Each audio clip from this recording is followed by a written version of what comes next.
Overlord, Paladin of the Holy Kingdom. Chapter 1, The Demon Emperor Yaldabaoth. The Roble Holy Kingdom was a nation whose territory was the peninsula to the southwest of the Rusti's kingdom. It was led by a holy queen who could use divine magic, and the leadership was closely tied to the temple factions. It was a very religious country, though not to the extent of the slain theocracy. In addition, there were two special features about the Roble Holy Kingdom's geography. The first was that its land was divided into northern and southern halves by the sea. Of course, the halves were not completely separated. Rather, there was a gigantic bay between them, 40 kilometers long and 200 kilometers wide, which made its geography look like a horizontal U. Thus, some people called them the Northern and Southern Holy Kingdoms. Then, there was another feature. The entrance to the peninsula sported a great wall, over 100 kilometers long from north to south. It was built to withstand invasions from the many demi-human tribes which occupied the hills to the east of the Holy Kingdom, between them and the theocracy. This grand wall, built through the expenditure of a great deal of time and resources, was a silent testimony to how troubling the existence of the demi-humans were to the Holy Kingdom. There was a vast power gap between demi-humans and humans. Granted, it was true that there were certain demi-humans who were weaker than humans, such as goblins. Be it in height, physical strength, knowledge, or the rate at which they produced magic casters, they were a race inferior to humans in every way. Still, even goblins like that possessed eyes which could see in the dark, and if they took advantage of the fact that their small bodies could be easily concealed, for instance, when launching a nighttime ambush in a forest, they would surely be troublesome foes for humans. Needless to say, most demi-humans had more powerful bodies than humans, and there were also many races who were naturally endowed with magical ability. If they let the demi-humans invade as they pleased, they would have to pay an incalculable price in blood to fight them off. Therefore, the Holy Kingdom chose to solidify its defense. They did this to keep the demi-humans from taking a single step onto their land. They did this to let the world know that their land did not belong to the demi-humans. They did this so the demi-humans would understand that any attempt to set foot on their land would be met by frenzied resistance. Yet, the wall built for that purpose possessed a few problems. In order to keep it operating at full capacity, they had to keep a great deal of manpower permanently on site. The Holy Kingdom's leadership had once calculated how much fighting strength would be required to defeat an invading tribe of demi-humans. The answer was that the country would collapse before the demi-humans even attacked them. While they did not have the luxury of raising troops which would go unused, there was a need to station an appropriate amount of manpower there. In the Holy Kingdom's history, after the construction of the wall, the gravest intrusion into their lands had come during an invasion which took place amidst the long rain. It was a night attack, launched by a race called the Thrush, who possessed sucker cup hands, tongues envenomed with a paralytic toxin which could extend a long way, and advanced members of their species could even change their skin color as though using the camouflage spell. The Thrush crossed the wall and headed west. Quite a number of villages had been lost to them, and such was the tragedy which had unfolded back then that to this day, there were still rumors about whether or not the Thrush was still hiding within the borders of the Holy Kingdom. They wanted to fully man the wall in order to prevent such a tragedy from occurring again, but stationing troops at every single point along its length would strain the nation. The compromise which the nation came up with was to build small forts at fixed intervals along the walls. These strongpoints would then be overseen by several gigantic fortresses. They stationed a small number of troops in each of these strongpoints, their purpose being to fight extended battles down to the last man. If they encountered an enemy attack, they would immediately launch skyrockets to request reinforcements from the fortresses. In addition, there were companies of soldiers who would staff and patrol the fortresses, serving as reserve troops during emergencies, to be deployed flexibly as the situation required. After putting these measures into practice, the demi-humans had not managed to penetrate the wall again. However, the diligent planning of the Holy Kingdom's leadership back then had turned into a form of obsession. Even countermeasures like a defensive line of fortresses could not reassure them. Indeed, it was an incredibly massive wall to human beings. Yet, it was no threat whatsoever to races who were several times taller than humans or who possessed the ability of flight. For those reasons, even such a sturdy wall was by no means a guarantee of absolute safety when one considered the many special abilities of demi-humans. The Holy King at the time was a prudent man, and he had even prepared a stratagem for when the wall was breached. His solution was to mobilize the entire nation. For that reason, the citizens of the Holy Kingdom were conscripted as a form of national service. All adult citizens, male and female, would spend a certain necessary amount of time undergoing military training, after which they would be assigned to sentry duty on the wall. The hope was that they would become the manpower with which to protect their land in case the demi-humans crossed over the wall. All residences above a certain size were also fortified. This gave the local villagers enough fighting power to hold out until the regular army could arrive, and allowed said villages to serve as military outposts. In the end, the villages of the Roble Kingdom were far better protected than those of other countries, and they could also function as military bases. The Holy Kingdom's fortress line was composed of 3 fortresses linked by the wall. Each of them protected one of only 3 fortified gates along the full length of the wall, which was in excess of 100 kilometers long, and they also functioned as garrisons to dispatch troops to the surrounding strongholds. If the demi-humans invaded and an overall mobilization order was given, they would become staging areas where the troops would gather in order to attack the enemy. This was one of them, the central fortress. As the sun slowly sank beneath the horizon, the red-tinted land was slowly soaked with the color of night. A powerful-looking man stood with one foot on the battlements, looking out over the land, at the western foothills. After that, he put his foot down. He was a man who bulged with muscle.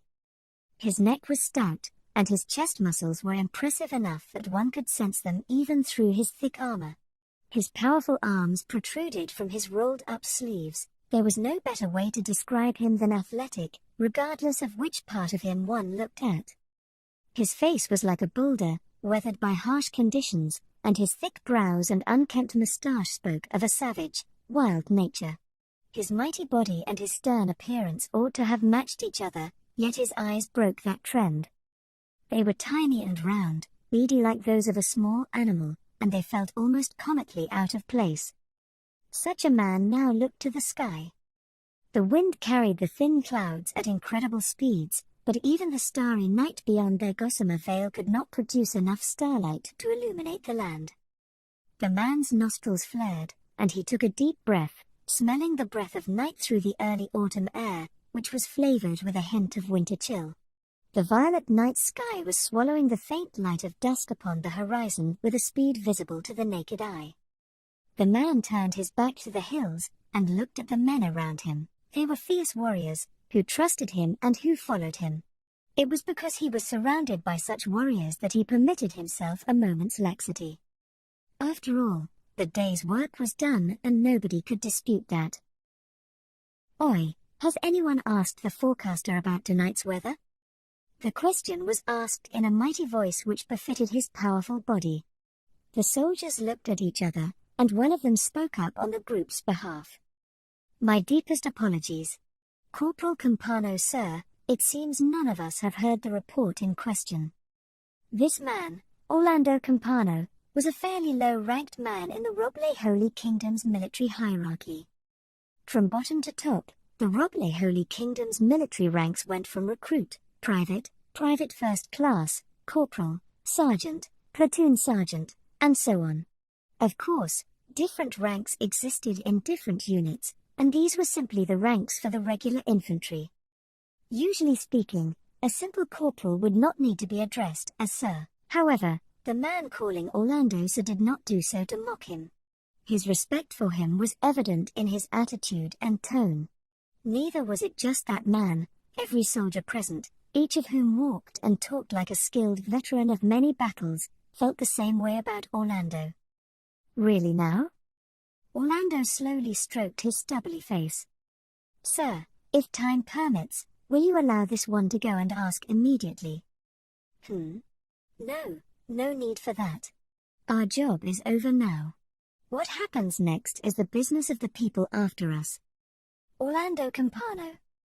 He was a man of many accomplishments who, through his fighting skill alone, had earned the honor of being named one of the Holy Kingdom's 9 colors by the previous Holy King.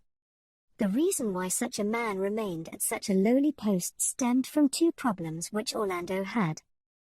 The first was because he was very free-spirited, he hated taking orders.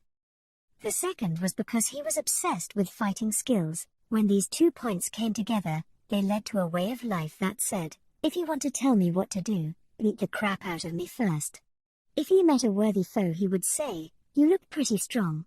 How about sparring with me? And then they would fight until one of them passed out. This personality of his had led to many violent incidents involving nobles and his superiors, so he had been demoted over 10 times already. There was no need for people who could not obey orders in the military, and they were universally loathed as well. Under normal circumstances, it would hardly have been strange if he were disciplined or dishonorably discharged. However, he had not met with such a fate, purely due to his strength. In addition, there were those who admired men like him. The rough sorts who were unhappy about being ordered about by destitute nobles found Orlando's way of living by the strength of his arm most thrilling. His unit was a squad of delinquents composed of such violent people. No, they were more of a gang. They were quite numerous, so calling them a company would not have been out of place.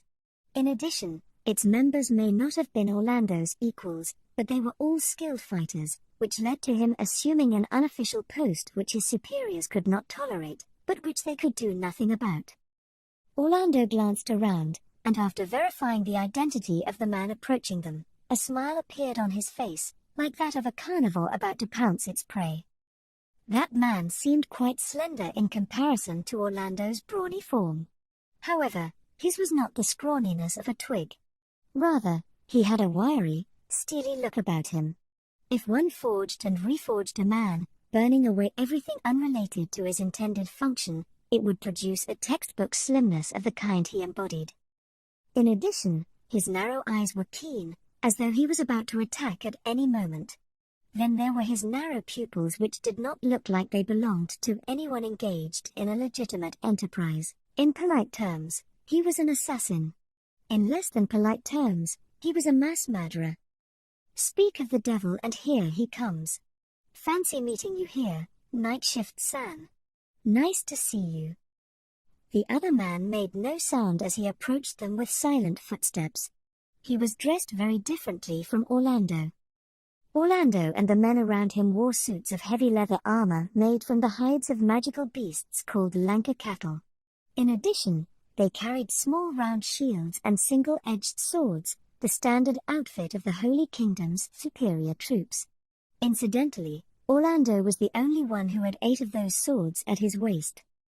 In contrast to that, the other man wore a suit of enchanted light leather armor. There was an owl crest stitched on his right chest, while the emblem of the Holy Kingdom adorned his left. Orlando. I haven't received your shift report yet. Also, is that the attitude you ought to be taking with a superior? That's practically insubordination. How many times do I have to remind you of that? Well, do forgive me, Platoon Sergeant Dono. As Orlando saluted him sloppily, the men under him saluted as well. It was a proper salute, the kind which they would never give a nobleman or any mere superior officer. It was a salute which showed genuine respect. The man sighed with a ha. It was a sigh made by one who knew that his conduct was unacceptable, but who also knew that lecturing him about it would be pointless. Sorry, boss. Old habits die hard, as they say. The reason why Orlando saluted this man, however reluctantly, was because he had defeated Orlando. I'd like to beat you once before I leave this place. On your terms. Don't you think, Platoon Sergeant Pavel Baraha? The man, Pavel Baraha, was nicknamed the Night Watchman. Like Orlando, he was one of the 9 colors. The massive, exquisitely made bow on his back gleamed with a faint light of magic, and the quiver hanging at his waist glowed in the same way. He was an archer, just as his appearance suggested. He was a superb marksman, with a reputation of perfect accuracy. I think this all the time, but working at night sure is hard. The demi-humans do just fine in the darkness, but it's hard enough just to find their traces, let alone fight them. That's why we're here. The only way to gain magic and talents comparable to demi-humans, their vision aside, is through training. And we've received that training. Yes, yes. Same goes for that daughter you're so proud of, right? Pavel's face twitched and Orlando instantly regretted his poor choice of words. This was a man whose expression remained unchanged even in the midst of a drinking party. The only exception was when the topic of his daughter and wife came up. That was where the problem lay. Oh yes. She's an outstanding girl. It was happening. It had already begun. Pavel paid no heed to Orlando's regret and continued speaking. That said, I honestly have no idea why she wants to become a paladin. She's weak little girl, certainly not the type who thinks of fighting power as everything. Honestly, she's even been scared to tears by caterpillars in the past, and while I did say that might was everything just now, that doesn't extend to my wife. Although my wife does seem like that in some ways, and she's adorable because she grew up like me, no, I should say that it's a pity she ended up growing up to look like me, but the true shame is that she doesn't have any talent for using swords. However, she's adept with the bow. If only she could hone her skills in that respect, but then here she is wanting to be a paladin and whatnot. He let the meandering monologue flow in one ear and out the other, making the appropriate noises in response when they were needed, but it would seem he had still been found out. Oi, are you listening to me? That question was only to be expected. No, I wasn't listening. I think I stopped after the third time. After hearing the same thing about 5 or 6 times, under normal circumstances Orlando would have unhappily retorted hell no. However, taking that tone with Pavel would be a terrible mistake. That was because he knew that he would surely reply, then I'll tell you again. This was the right answer. Of course I did. What a lovely girl she is. Pavel's face changed dramatically. While it was an ugly, fiendish expression that put Orlando on his guard, the fact was that the other man was simply embarrassed. If he did not capitalize on the way Pavel's mind was savoring the joy of hearing his daughter being praised by others and overcome Pavel's desire to praise his daughter, he would be plunged into that hell once more. Also, only one thing could trump the topic of his daughter. That was work. Doesn't night work mess with your biological clock? Won't your body get weird? The butcher's expression on Pavel's face returned to his usual killer's expression. How many times have you asked that question already? The answer's the same as always, it's nothing to be concerned about. Still, why do you keep asking that question? What are you really getting at? He knew the cause for it, but he still stared at his rapid shift in attitude. Where did the you from just now go? He wanted to say, but Orlando did not want that hell to return once more. What I really want to say? Well, that's a surprising question. I was just thinking that it'd cause a lot of trouble for me if the man who beat me ruined his body and ended up having to retire over a trivial thing. Of course, once I win, such minor things won't matter anymore. In the past, Orlando had been full of himself when he was first assigned to this strongpoint, and thinking back to those days embarrassed him. Skilled soldiers gathered around him in admiration, fueling his ego ever further, and somehow, he had ended up fighting a mock battle with Pavel. Orlando favored the sword, close combat. In contrast, Pavel favored the bow, ranged combat. If the two of them clashed, the question of engagement range would be extremely important. However, Pavel declared that he was fine with close combat. And then, Orlando lost. Orlando respected Pavel for that reason. At the same time, he harbored the desire to beat him next time. This time, he would fight Pavel in his field of expertise, ranged combat, and emerge the victor there. Is that so? You want to fight me, then? While I'm at peak physical condition, with no handicaps on my part. A bestial smile crossed Pavel's face as he said so, and it made Orlando's chest heat up. Oh yes, definitely. Isn't that obvious? I want to fight you. I want to put my life on the line against you. However, that won't be allowed, will it? Even so, if possible, I'd like us to have a battle where both of us could die at any moment. That's how I want to fight you." However, Orlando remained silent. That was because his instincts said there was no telling where the beast before his eyes would go. And in fact, what Pavel said after that confirmed those instincts. "Still, I have to apologize. You should know why too. There's very few people who can beat you as you are now in melee combat, and I'm not one of them." "Then let's settle it with ranged combat." Those words did not issue from Orlando's mouth. That was because he knew it would only be an insult to a worthy opponent. He recalled Pavel's bow skills. He was still not confident that he could evade his attacks and close the distance at the same time. "No, not yet." "Well, if that's all, time to make your report." "No need to rush, boss. It's not time for the shift change yet, right? Look, the bell hasn't rung yet." Indeed, the chime that signaled a shift change had not yet sounded. "You still need to prepare to change shifts, right? There are things to do before the bell goes. You ought to be getting yourself ready so you can change over the moment the bell rings." "It's still too early even for that, right, boss? Come talk with us for a bit." "Then, may I make a report to the platoon sergeant second in command?" The person who spoke was one of his men. "Oh, that's a great idea. Excellent job, you. How about that, boss?" "Huh. You're being really persistent today. You want to say something, right? Good grief. If you want to say something, come out and say it." But of course, he could not. While he had acknowledged the other man as someone he could talk with because he respected him, Orlando was the type who did not speak to the people precisely because he respected them. That was because he wanted to be seen as a man who could stand on his own. "Well, that's why you're the boss. You get it, don't you?" "Huh. So, what is it? I won't let you off lightly if it's some trivial nonsense." "Well, about that." Orlando took off his helmet and scratched his head. The cool air felt strangely comfortable on his heated scalp. "The truth is I want to go on a warrior's pilgrimage.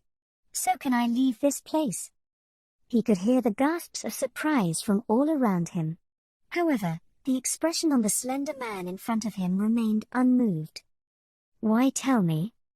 "That's because you're the man I respect the most in this nation, boss. If you won't stop me either, then I won't have any more doubts. Aren't you an NCO? If you've finished your conscription period, I can't possibly stop you." The Holy Kingdom practiced conscription. Therefore, they sometimes called those people who chose to be career soldiers non-commissioned officers, in order to differentiate them from those people who had been conscripted. Pavel and all his men were NCOs, while Orlando had some NCOs and conscripts under his command. "In that case, you don't mind if I quit, right?" Being asked that question marked the first time Pavel's face had changed apart from when the topic of his wife and daughter had come up. Orlando had barely managed to discover it by dint of his extraordinary powers of perception gained from being a warrior. Nobody else around them had noticed it. He was someone that Orlando acknowledged as a man of steel, but he was actually perturbed by the question of his staying or departure. His heart swirled with a mix of delight and sorrow. "Well, legally speaking, I have to accept that. I can't stop you. That said, we'll sorely feel the absence of a strong man like you. You should have gone on your warrior's journey earlier, right? Why now? Is it because there aren't any more demi-human attacks?" Since that time half a year ago, the demi-humans had stopped attacking this fortress. In the past, they had attacked about once or twice a month, in groups of about a few dozen each time. While they only numbered a few dozen, they were still demi-humans, who had superior physical abilities compared to mankind, and many of them possessed special abilities on top of that. Those were numbers which could easily slaughter an entire outpost wholesale. Both Orlando and Pavel had experienced many situations where they had to send out elite troops for relief operations. "You know I don't enjoy slaughtering the demi-humans, right? I like fighting strong people and becoming strong. So how about the Grand King, then? Ah, that guy. Oh, and then there's the Demon Claw, the Beast Emperor, the Ashen King, the Ice Flame Lightning, and the Spiral Lance. Pavel had mentioned the nicknames of several notable demi-humans, but none of them moved Orlando's heart apart from the one he had first mentioned. The Grand King Bissa. He was the king of a certain demi-human tribe, a being known as the Lord of Destruction. That nickname came from the fact that he was skilled in martial arts that destroyed weaponry and his fighting style that revolved around such sundering techniques. He was a mortal enemy of the Holy Kingdom, who had defeated many famed warriors, and he had fought Orlando in the past. Back then, he had destroyed Orlando's long sword, his backup weapons of a short sword and hand axe, and even a billhook used to cut trees for firewood. Although he had broken all of Orlando's weapons, the Grand King withdrew after seeing the reinforcements sent from the fortress. In a sense, being able to hold out until help arrived was a win for Orlando, and many people praised him for his valor. To Orlando, however, it simply meant that the Grand King did not think that slaying Orlando was worth the risk, and so all Orlando felt was a hollow sense of defeat. I do want to fight him again, but I guess I still can't beat him now. You'd probably need one of those people they call heroes to defeat him, otherwise it would be very difficult. Therefore, you've also heard of it, right boss? How that great warrior, Dazivstranov, died in battle. Yes, I did. The higher-ups are debating hotly about how that's going to affect the surrounding countries. After all, the death of Dazivstranov, known as the mightiest warrior of the Re-Estais kingdom, was a matter of great interest to the soldiers of the Holy Kingdom, particularly the skilled ones. Do you know any specifics? I've heard some rough details. Apparently, he dueled a magic caster known as the Sorcerer King and was struck down. Frankly speaking, the fact that he would actually challenge a magic caster to a duel is quite hard to take in. Orlando agreed as well. However, the term magic caster was quite broad. Divine magic casters could, after using spells which enhanced their physical abilities, end up stronger than a half-baked warrior. In addition, the paladins who were the pride of this nation could use magic too, so to some extent, one could not say they were not magic casters. In that case, he could understand the reasons for the duel. In addition, others say that the Sorcerer King massacred an entire army. Apparently he summoned gigantic goats, or sheep, rather. Well, that's the first time I've heard that. Still, gigantic goats? What a weird magic caster. The mention of goats reawakened unhappy memories of Orlando's defeat. That said, while the rumors said he had summoned goats, they were clearly not ordinary goats. Well, it's also because of that weird magic caster. That's why I need to do this. That's why? I don't quite get your meaning. This hasn't changed from when I lost to you, but I'm the sort of person who disregards items that grant flight, spells, and the like. I've always thought that all you need to do is beat them with your sword. However, after the kingdom's warrior Captain Dono, who was stronger than me, lost to those, I began to think that maybe I shouldn't look down on them. Which means I need to go on a warrior's pilgrimage. Don't tell me you're going to challenge those people in our country that you can't beat. I won't. Some of the opponents which Orlando could not win against were fellow members of the Nine Colors. The vice captain of the Marines, Enrique Bells, known as the Blue. The captain of the Paladin Order, Remedios Custodio, known as the White. Pavel Baraha, known as the Black. Ransu and Rin, one of the mermen who lived in the sea, known as the Green. And then, outside of the Nine Colors, there was the most powerful priest in the nation, Kelet Custodio. In other words, they were some of the most highly placed people in the land, and challenging them would surely cause great ructions in the country. If it was just a mock battle, then it ought to be all right, so long as it was against a fellow member of the Nine Colors, but an all-out duel would never be allowed. However, that would not do. A true clash of blades was completely different from a mock battle. Sometimes, the winner and loser could be completely reversed between them. Many people became much stronger, or weaker, when going from training to a live combat. Naturally, the strong were recognized as such because they showed their power in actual combat. Therefore, one could not consider a warrior pilgrimage complete without fighting a real battle. That's good, then. Still, where do you plan to train yourself? I was thinking of visiting the Sorcerer Kingdom you mentioned earlier.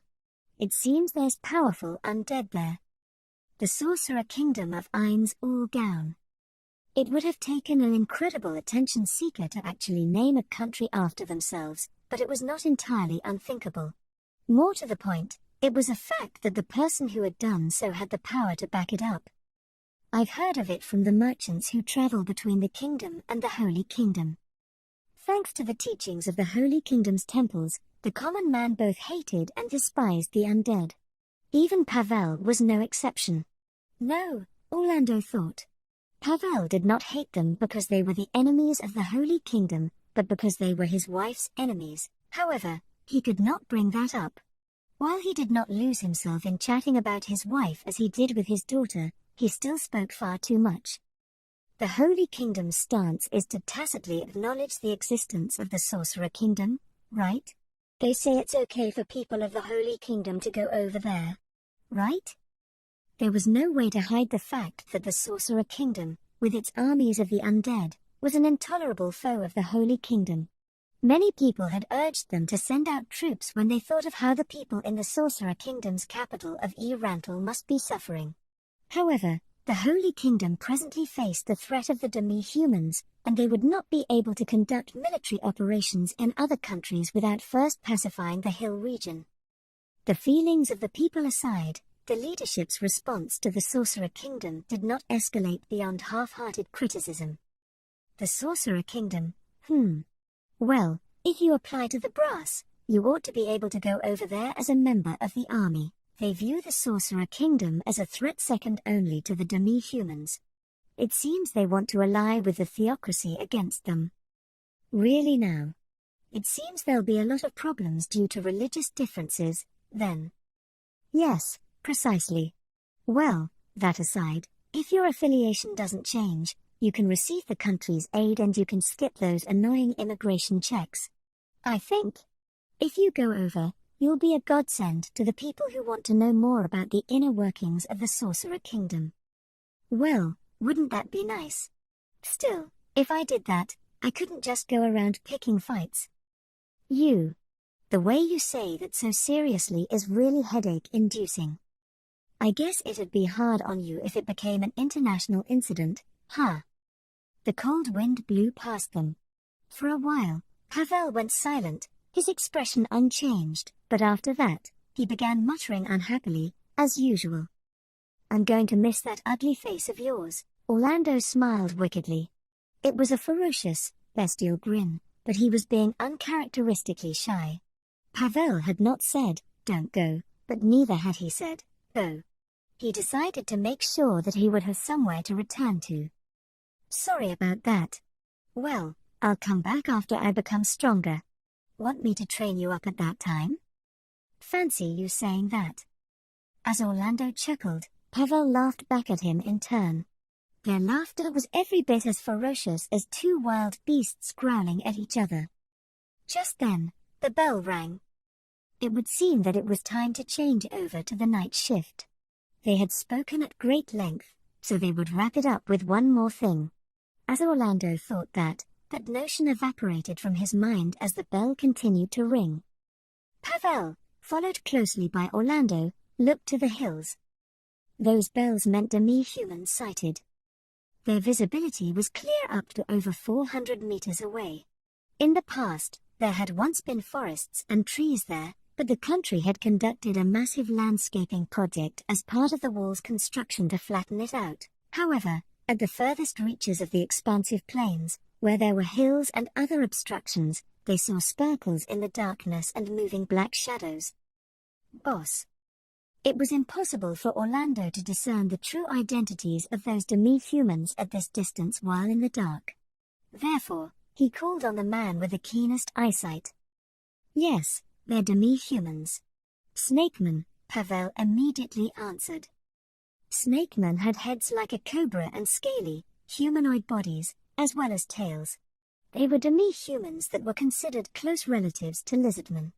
Their serpentine heads had venomous bites and their spears were coated in powerful toxins. Close combat with them was to be avoided as much as possible. That said, Orlando and his men were seasoned veterans, and they possessed very high resistance to poisons. While their scales provided some protection, they were not hard enough to deflect metal weapons. They might be skilled with their tails, but one could simply consider them another weapon. In addition, they had the advantage at night due to their ophidian sensory organs, but that was not a problem. Is leading the charge on them going to be our job? No, by the time they reach here, Boss's unit would have shot them all to death.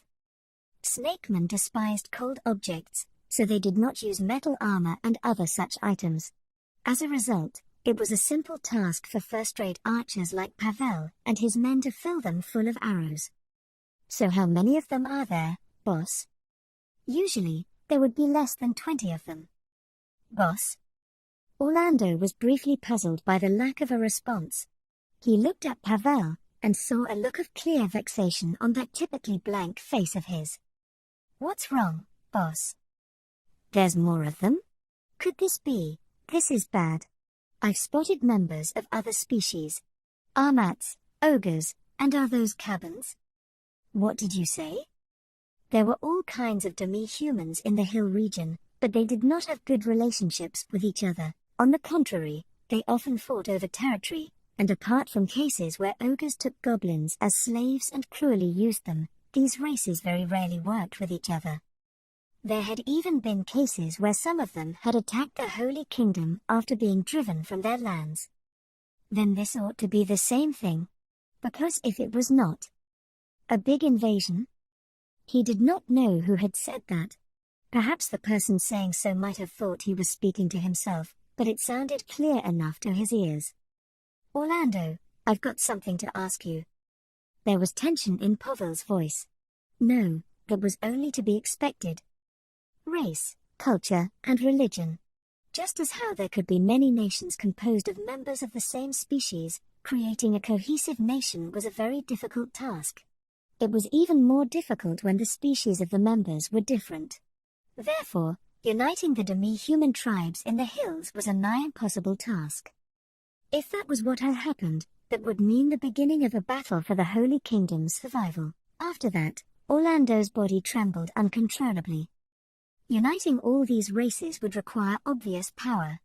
Among mankind, wisdom and wealth would qualify as a form of strength, but the demi-human races prized power. In other words, that means there might be a frighteningly powerful enemy out there, is that it? Tell me with your warrior's instincts. Why do you think these guys chose to reveal themselves at a fortress like this, at such a well-defended place? 1. They're serving as bait to draw out our forces to thin out our defenses. 2. They're confident of breaking through in a head-on attack. 20% of the Holy Kingdom's fighting strength is stationed here, and they're going to crush us like cockroaches. Despite feeling Pavel's keen gaze from beside him, Orlando did not stop talking. At the same time, they're going to use this fortress as a bridgehead. Then, they're going to crush the morale of the Holy Kingdom and boost their own morale. Is that it? They might issue a mass mobilization order. Ha ha. A war like this has only occurred once before in the history of the Holy Kingdom, and now there's going to be another one like it in our time. What can we say to that? I'm going to report to the higher-ups. You come with me too. Got it, boss. Oi, you lot. This is going to be one hell of a party. Keep the backup weapons coming. If the enemy was an army, they would have to spend a lot of time forming their troops up. This was especially true if they counted numerous races among their number. However, the same applied to the defenders as well. Since they were an army, they would need time to prepare themselves. This held true even on the front line. There was a shocking number of things which needed to be done. There was no more time to idle around. Orlando ran after Pavel. As the enemy troops slowly formed up, Pavel felt a sharp pain in his throat. The slower the enemy attack, the more forces they could gather to this fortress, and the more time they would have to give the mobilization order. This was the perfect scenario for their commanding officers, but Pavel did not share their opinion.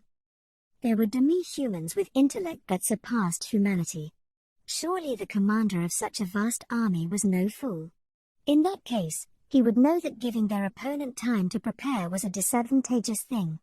In addition, it was late at night now, and the coming battle would be to the demi-humans' advantage.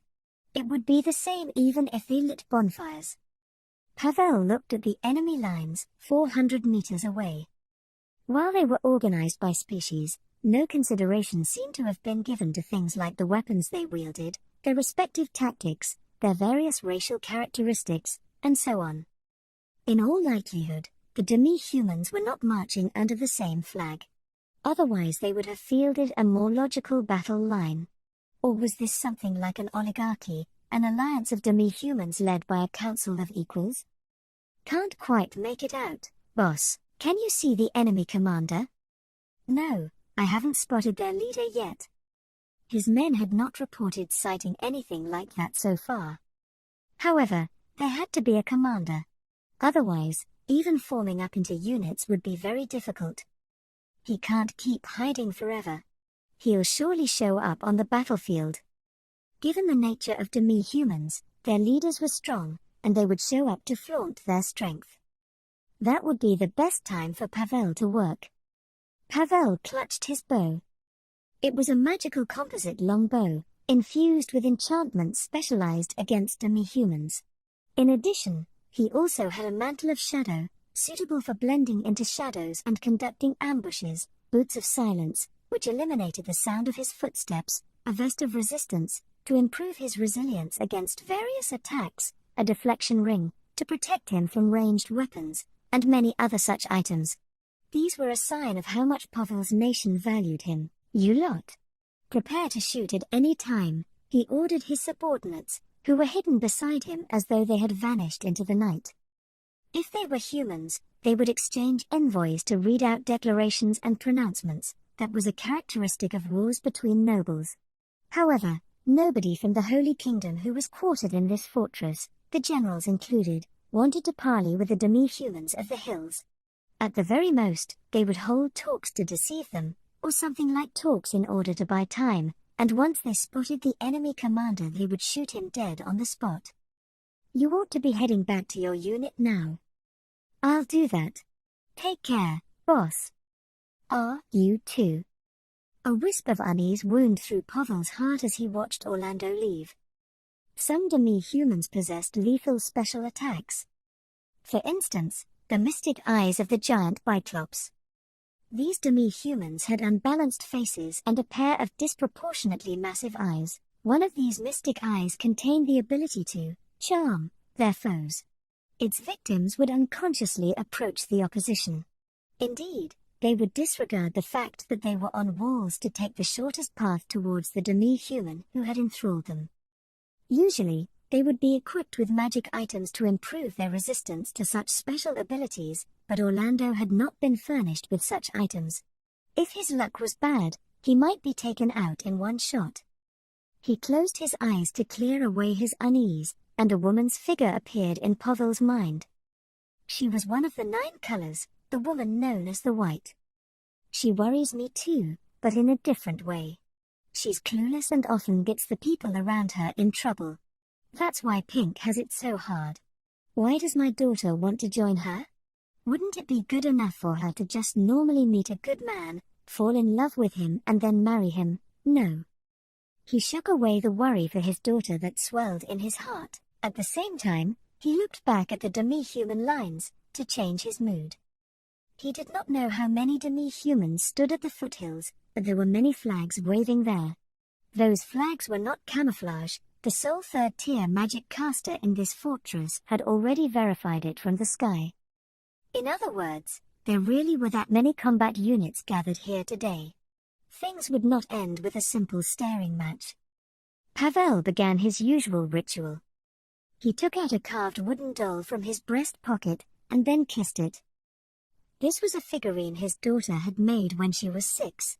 It was a grotesque doll with 4 sticks coming out of a ball, made to look like her father. He still clearly remembered the day when he had praised her by saying this is a really cool monster, and how she had burst into tears, and how his wife had kicked him. The doll was worn out because he had touched it countless times, and the carved eyes and mouth were faded away. She had grown much older since that time, so he wanted her to make a figurine that looked more like him, but perhaps she did not know his heart, because she showed no signs of wanting to remake it. It was probably because of his long tours of duty stationed here, but he rarely had the chance to see his wife and daughter. He felt himself drawing further and further away from her every day. In the past she would have hugged him immediately, but at some point, she no longer hugged him after he returned home.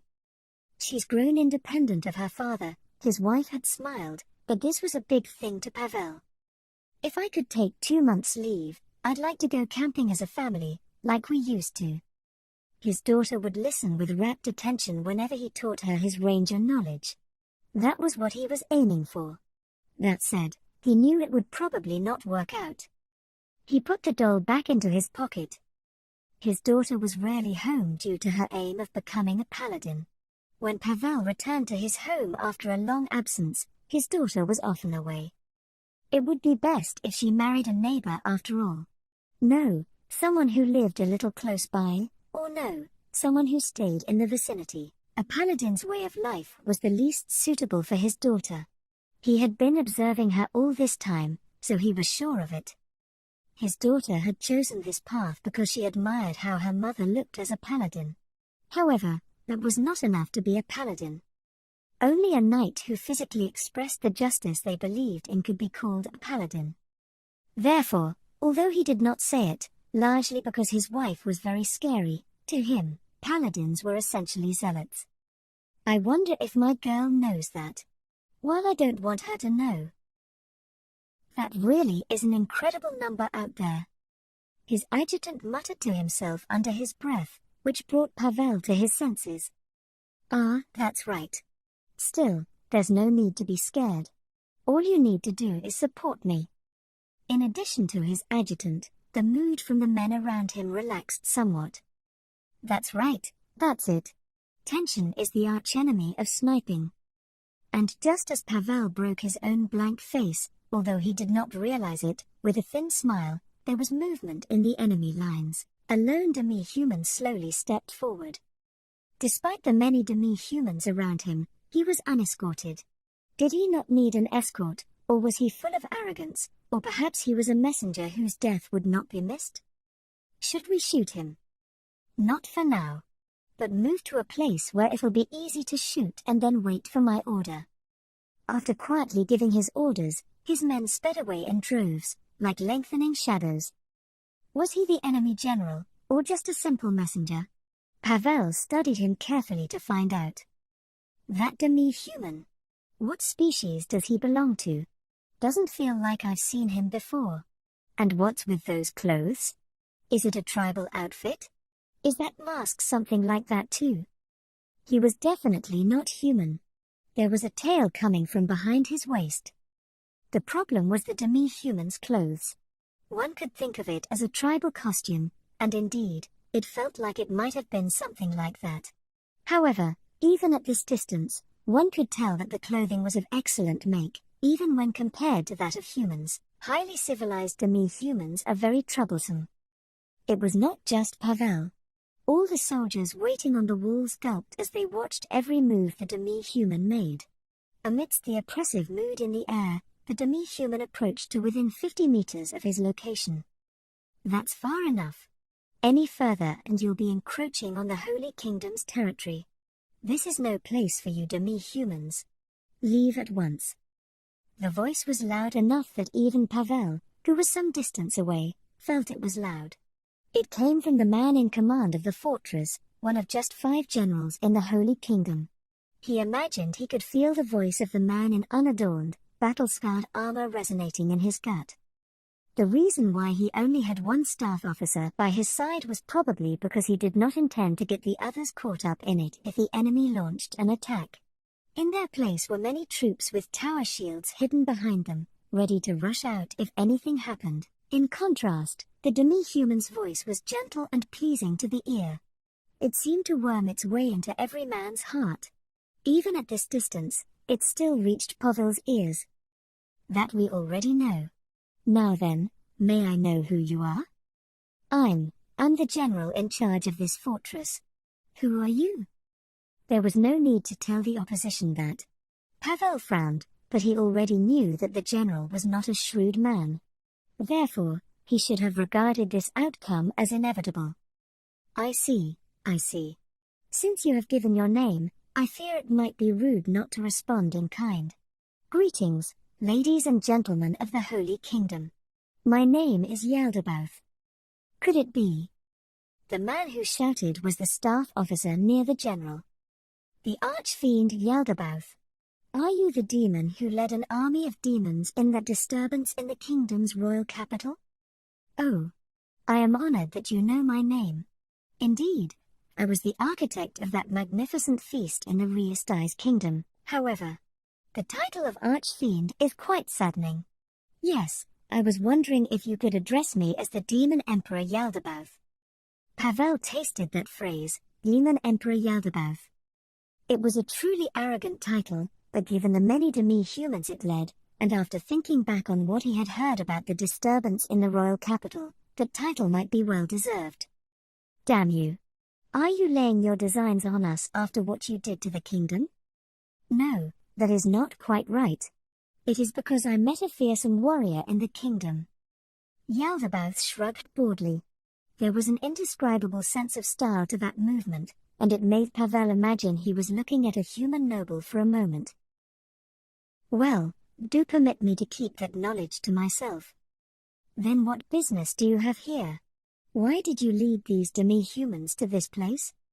I have come here to turn this country into a living hell.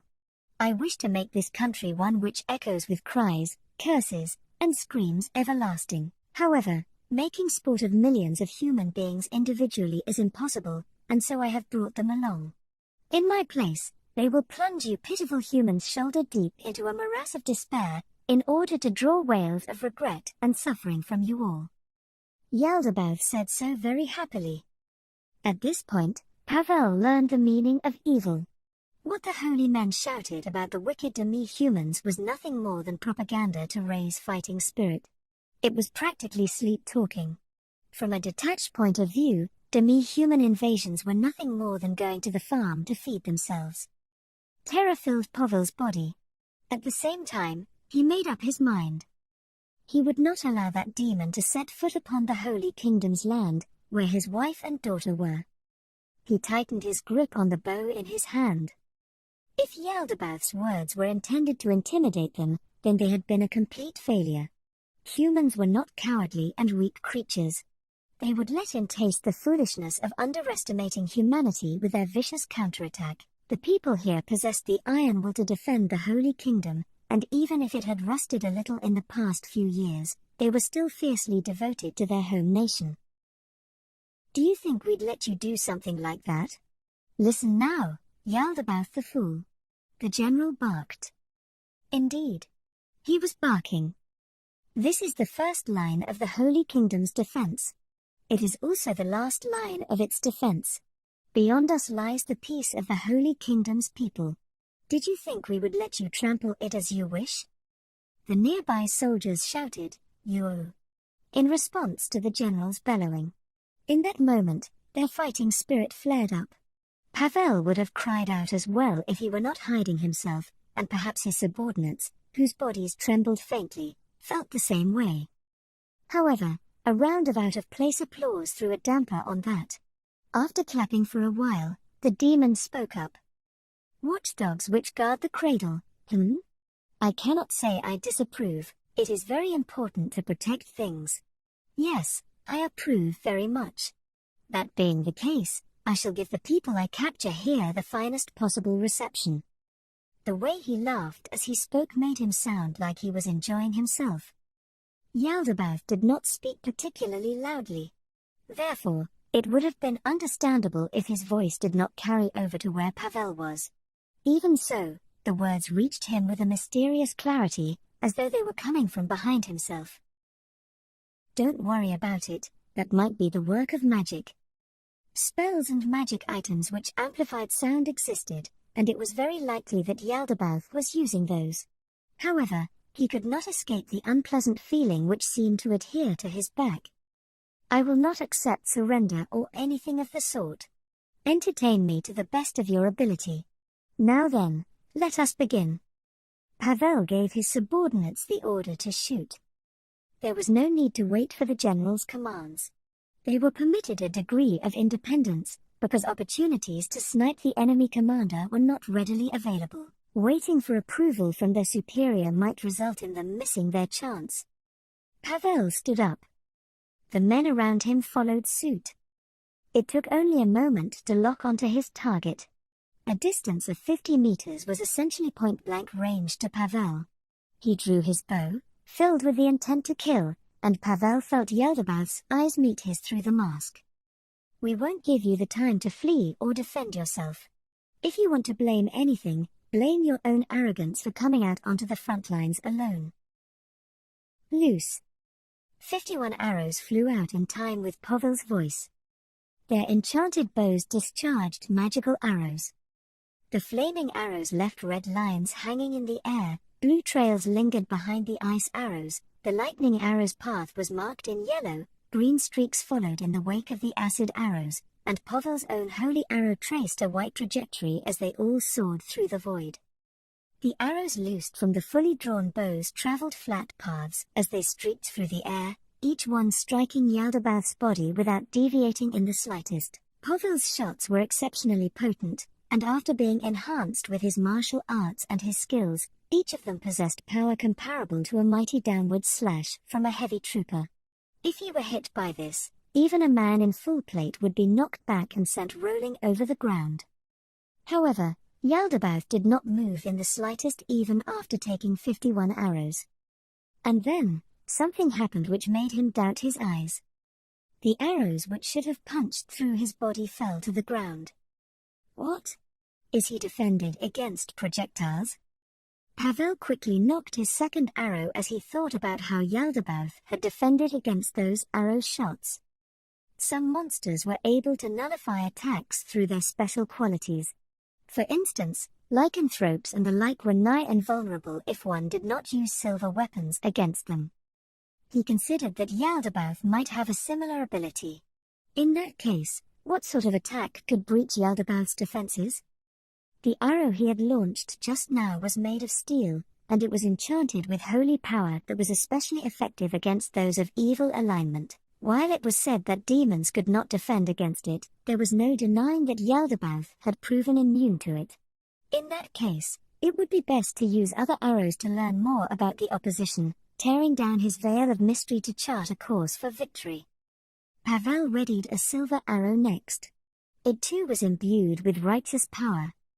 Now then, do permit me to make a move of my own. It is a trifling present, but I would be delighted if you would accept it. This is a 10th tier spell, Meteor Fall. Pavel sensed something from above him, approaching with unavoidable speed.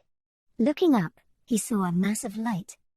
It was a gigantic heated rock. No, it was something bigger than that. Light gradually filled his vision, and for a moment he glimpsed the forms of his wife and daughter amidst the light. He knew it was an illusion. His daughter was old enough that she could choose her own path in life. Even so, the daughter he saw was still young, and his wife who held her still looked very young. No, if I don't say she's still young now, she'll probably kill me. The falling meteor slashed through the sky and hit the wall, where it burst into an explosion. A thunderous roar echoed all around. The massive shockwave flattened everything it touched and shattered the wall. As the sand and dirt thrown up by the shockwave of the explosion began falling back to earth, the dust slowly began to settle. What it revealed was the remains of the broken wall, blasted to smithereens, and drifting smoke. After looking at the devastated fortifications, there was no need to think about what had happened to the soldiers stationed there. Humans could not possibly survive such conditions. Of course, Demiurge knew that some humans could endure such things. For instance, there were the fools who had stepped into the great underground tomb of Nazarick, the Holy Land created by the Supreme Beings. However, he had done thorough research beforehand, and he had verified that no such humans existed here. Now then, this ought to be enough for preparations. Demiurge dusted off his suit with his hands. He had not been showered with sand or dirt, but the dust from the blast had reached him, so there was a slight earthy scent clinging to him.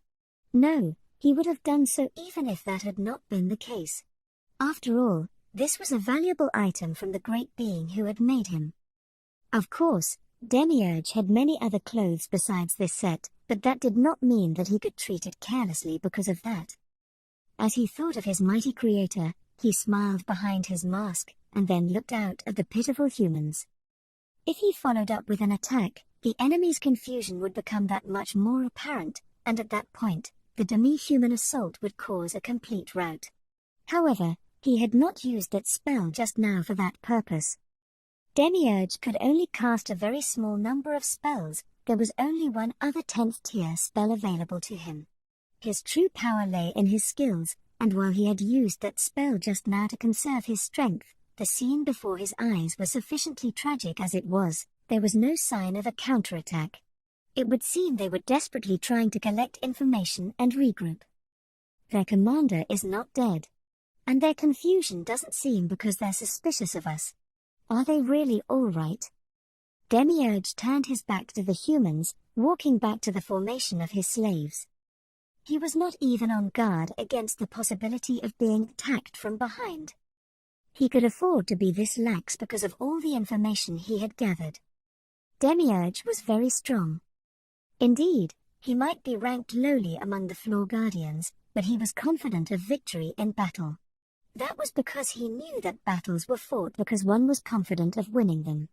That was to say, one should not choose to fight if one was unable to win, unless otherwise ordered. There was only one person that Demiurge could not defeat. In other words, there was only one opponent against whom Demiurge could not prepare enough to assure his own victory. That person possessed intellect which surpassed his, schemes which beggared the imagination, a view of the world which seemed to extend out unto eternity, the ultimate pinnacle who held everything in the palm of his hand. He was the supreme ruler of the great underground tomb of Nazarick, Ainz Ul Gaun. That supreme being was the one to whom Demiurge owed his loyalty. Producing a great deal of undead was part of his plan. Once that scheme takes effect, nobody will be able to harm Ainz Summer. How fearsome he is! It seems the others do not yet realize how joyful it is to be ruled by such a supreme being. There was a thud. This was the first time something had happened which Demiurge had not expected. He turned to look at the source of the sound. It would seem someone had jumped down from the wall. The man in question slowly rose to his feet. The boss is dead. He was the man I wanted to defeat. The man drew his swords with both hands as he said so. Demiurge evaluated the man from his appearance. He reached an answer immediately. Threat level, E, worm.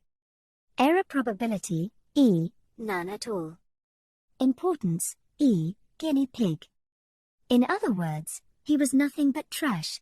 Still, he was one of the 9 colors. While not all of them were impressive, he thought that it would be good to capture him and run all sorts of experiments on him. Woo-oh! The screaming man ran over to him. Slow. So slow. If this is the extent of his speed, should he not have used his brain more? For instance, using silence to approach quietly and close the gap between us. This was a distance his comrades would have been able to close in an instant. The man, slowly, ran over to him. According to the information Demiurge had collected, this man of inferior ability could apparently use a special attack that was several times more powerful than normal in exchange for breaking his weapons. Therefore, he had a sword in each hand, and several more swords like it at his waist. How should I kill him? If I finish him off as cleanly as possible, then when I take him back I can. He's finally arrived. After ensuring that he would not be splashed by the man spraying blood, Demiurge gave an order. Stab yourself in the throat with your swords. There was a choked gurgle. A look of bafflement appeared in the eyes of the man who had just pierced his own throat with the blades he held. His eyes clouded over like marbles as he collapsed to the ground. Pained cries rose from the wall. Demiurge turned, walked over to the man's side, and picked him up by the collar with a single hooked index finger before returning to his formation. After he returned to his lines, the representatives of the various tribes, not their leaders, gathered before him. Demiurge had mentally divided the demi-humans into two groups. One kind craved fresh blood and viewed humans as food. They would obey the strong, and they gladly obeyed Demiurge's commands. The other kind were those who had been made to kneel before the terror of Demiurge, and they obeyed him due to negative inducements like fear. Demiurge had selected a group of the latter kind. "You took your time in assembling." Saying so, he seized the shoulder of a random demi-human he had selected from the group. Its species was known as Zins. After doing so, he ripped the skin from its shoulder. While Demiurge was among the weaker floor guardians, he could still do that much. The demi-human whose skin, and some of its flesh, had been ripped off collapsed to the ground in intense agony, shrieking wordlessly. "Now then, begin the attack. Take care not to sustain too many losses. The main course begins after we get past this wall," Demiurge said in a gentle tone. His kindness was genuine when it was directed to his fellow denizens of Nazarick. He was a very gentle person when it came to his friends. However, to everyone else, his kindness was merely the care he gave to his tools. After receiving his orders, the demi-humans ran back to their various tribes. The demi-human rolling around on the ground was no exception. The message they bore was that those who obeyed Demiurge's orders and achieved good results would meet a happy fate. Naturally, they also carried the message that achieving the opposite results meant that their future would be anything but happy. Demiurge smiled gently as he watched the receding backs of the beastmen. "Then, let us begin the next step of our plan. Demons." Demiurge activated one of his skills and summoned a vast quantity of the demons he intended to use as sacrificial pawns. While these demons were extremely weak compared to Demiurge, summoning stronger demons would mean he could not summon as many. The important thing in this operation was to spread the word that the Holy Kingdom's army had been assaulted by demons, which meant that quantity was the priority here. Listen carefully now. Support the demi-humans in their efforts. Also, limit your pursuit of the humans. Do not do something as foolish as not allowing a single one to flee the fortress. The low-ranked demons nodded and soared into the sky as one. While summoned monsters were supposed to know a portion of what their summoner knew, said information was generally quite vague. It would be best to regard it as the ability to tell friend from foe. Therefore, it was important to give verbal commands to summoned creatures. Now then, it would be good if the ball landed on target. Demiurge's perspicacious mind pondered all manner of situations, and after computing dozens of eventualities, he made the appropriate corrections to achieve his aim. Slight deviations were within his predictions. However, there were times when utter fools would lead to situations developing beyond their expectations. Surely someone with Iron Summer's intellect could even predict the actions of fools. I'm still a long way off. Come to think of it, it would be good if I could share this with Iron Summer. As he thought that, Demiurge's heart raced unbidden. He had spent a great deal of time preparing this stage. If he could not even share it with his Supreme Master, what would Demiurge do? "Ladies and gentlemen of the Holy Kingdom, I have a sincere wish. Please allow Iron Summer to enjoy himself with your suffering forms, although, how will Iron Summer adjust my plans for a better outcome?" Like a student waiting for a respected teacher to dispense instruction, Demiurge smiled as his heart filled with the fires of anticipation and excitement. Oh, to learn from Iron Summer's actions, progress towards a better self, and further deepen my loyalty. How wonderful it is. To Demiurge, who had been born to serve the supreme beings, nothing was more delightful than giving his all for his master. Ah, this is truly marvelous. The news of a demi-human alliance, one that comprised a massive army, crushing the strongest central fortress and its vast quantities of soldiers, then subsequently crossing the wall, had already begun spreading throughout the Holy Kingdom. The leader of the demi-human alliance was called the Demon Emperor Yaldabaoth. He was a demon who had caused great havoc in the kingdom, and he had used powerful magic to shred the wall like tissue paper. The demi-human alliance was made up of 18 species, and their numbers were estimated in excess of 100,000. This army of demi-humans was now focused on destroying the walls and fortifications, and their advance had ground to a halt. After learning this, the leader of the Holy Kingdom, the Holy Queen, issued a general mobilization order to the entire nation. Since the Holy Kingdom's territory was stretched around the northern and southern edges of a central bay, any mobilized forces would naturally be formed into two armies, the Northern Holy Kingdom Army and the Southern Holy Kingdom Army. The armies each moved towards their own important locations, the city of Kalincha in the north, and the city of Dibonai in the south, where they spied on the enemy's movements for several days. The reports they received from the troops observing the wall made the situation even more pressing. The demi-human alliance, in all its strength, was moving west. They would reach the northern fortress city of Kalincha in a few days. Really now? So this place is going to become a battlefield after all. The speaker was the Holy Queen, Kalka Besserez. Due to her low place in the order of succession, only males had inherited the Holy Kingdom until now. She should never have taken the position of Holy Queen. However, due to two qualities she had, the crown had eventually been placed upon her brow. The first was her beautiful looks. Her face was as beautiful as a freshly bloomed flower, filled with cuteness and dignity, and it was praised as the treasure of Roble, while her radiant, vibrant long hair was like threads of spun gold. Since it resembled an angel's halo, many who saw her gentle smile went on to describe her as a saint. The other quality was her excellence as a divine magic caster. She was a genius who could use fourth-tier spells at the tender age of 15, and she had ascended to the throne with the firm backing of the previous Holy King and the temples. Almost 10 years had passed since then. While certain voices disapproved of her excessive kindness, she had not made any mistakes which could be considered critical, and thus she had ruled the Holy Kingdom to this day. However, this rule was not solid, and embers smoldered out of sight.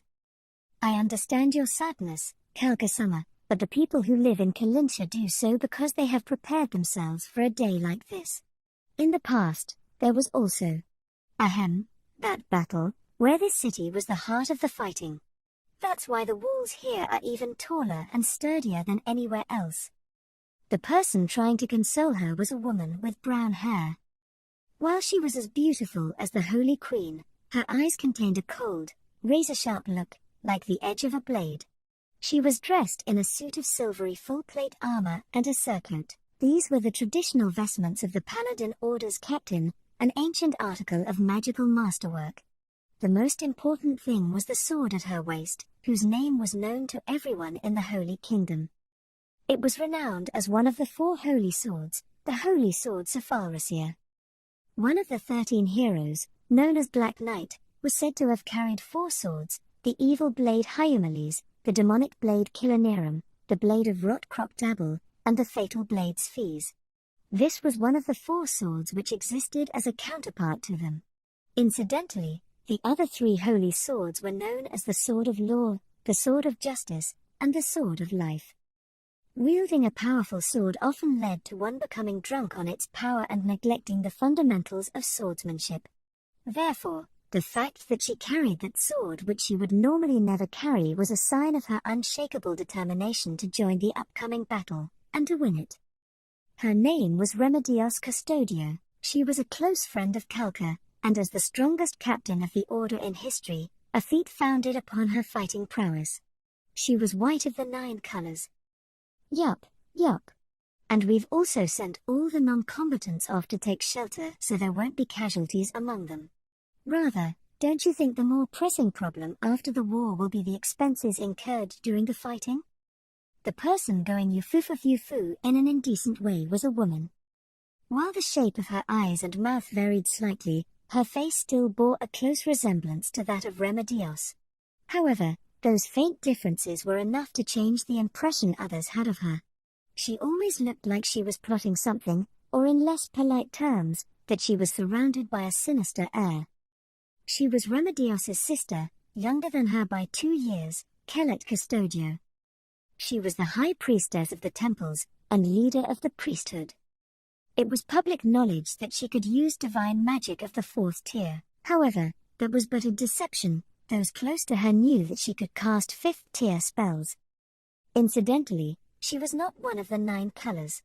While the temples were under the Holy Queen, it was government policy not to bestow a color title on one of their number in order to avoid problems with the balance of power.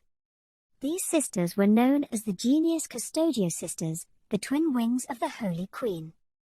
Until now, many nobles had their doubts about Kalka's ascension to the throne as a female, and they wondered if she had done something with awe to the sisters. Therefore, they often spoke ill of all 3 of them at the same time. While many rumors about them had been cleared up, one particular piece of gossip remained. All 3 of them were unmarried, without so much as a male lover, and so it was said that their relationship was anything but ordinary. However much Kalka denied it, she could not shake herself free of that rumor, and it was a major source of frustration for her. Just hearing that gives me a headache. It's pretty bad that we won't stand to gain anything even if we win. Still, they say that the demi-humans this time round are outfitted pretty well. Why not sell their gear? That's right, you know I can't approve of that, nay Summer. Let's say we wanted to sell their armor, where would we sell it? You haven't thought about that, have you? We can only sell them overseas, but demi-human armor isn't going to command anything but bargain basement prices. Besides, we ought to avoid strengthening other countries' arsenals until the destroyed wall is rebuilt. In particular, I hope they don't fall into the hands of the Sorcerer Kingdom. Huh? You don't like the Sorcerer Kingdom? I've never heard you say that in court, though. No priest would like them. You're the same way too, right, Kalka Summer? Kalka pondered the matter.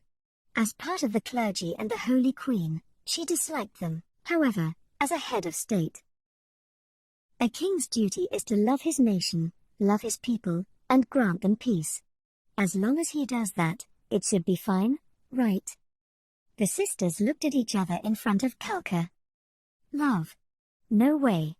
Could an undead being ever think like that? I agree with Nay Summer. The undead, I don't think they could love like you do, Kalka Summer. The 2 of you are harsh. Still, you can't just badmouth people without even seeing them, right? The puzzled looks on their faces looked very similar. Kalka mused that they were siblings after all, and after quelling the smile on her face, her voice turned serious. What did your adjutant say? Kelet, tell me our plan for dealing with Yaldabaoth. The Holy Queen did not take part in strategy meetings. Instead, she went around the soldiers to boost their morale. While the Holy Kingdom's troops were better trained than those of other nations, they were ultimately conscripts. It was important to motivate them. Yes. We're already discussing how to deal with situations where the demi-humans encircle this city, bypass it, advance to the south, split up to accomplish different objectives, and so on. It was times like these that reaffirmed her belief that the sisters were similar, but not alike. If she had asked the elder sister that question, the answer she would get would make her want to grab her head in frustration. I see. Then, which possibility do you think is the most likely? Given the invasion path of the demi-humans so far, it's most likely that they will choose to encircle this city. However, there is a problem with that. Yes.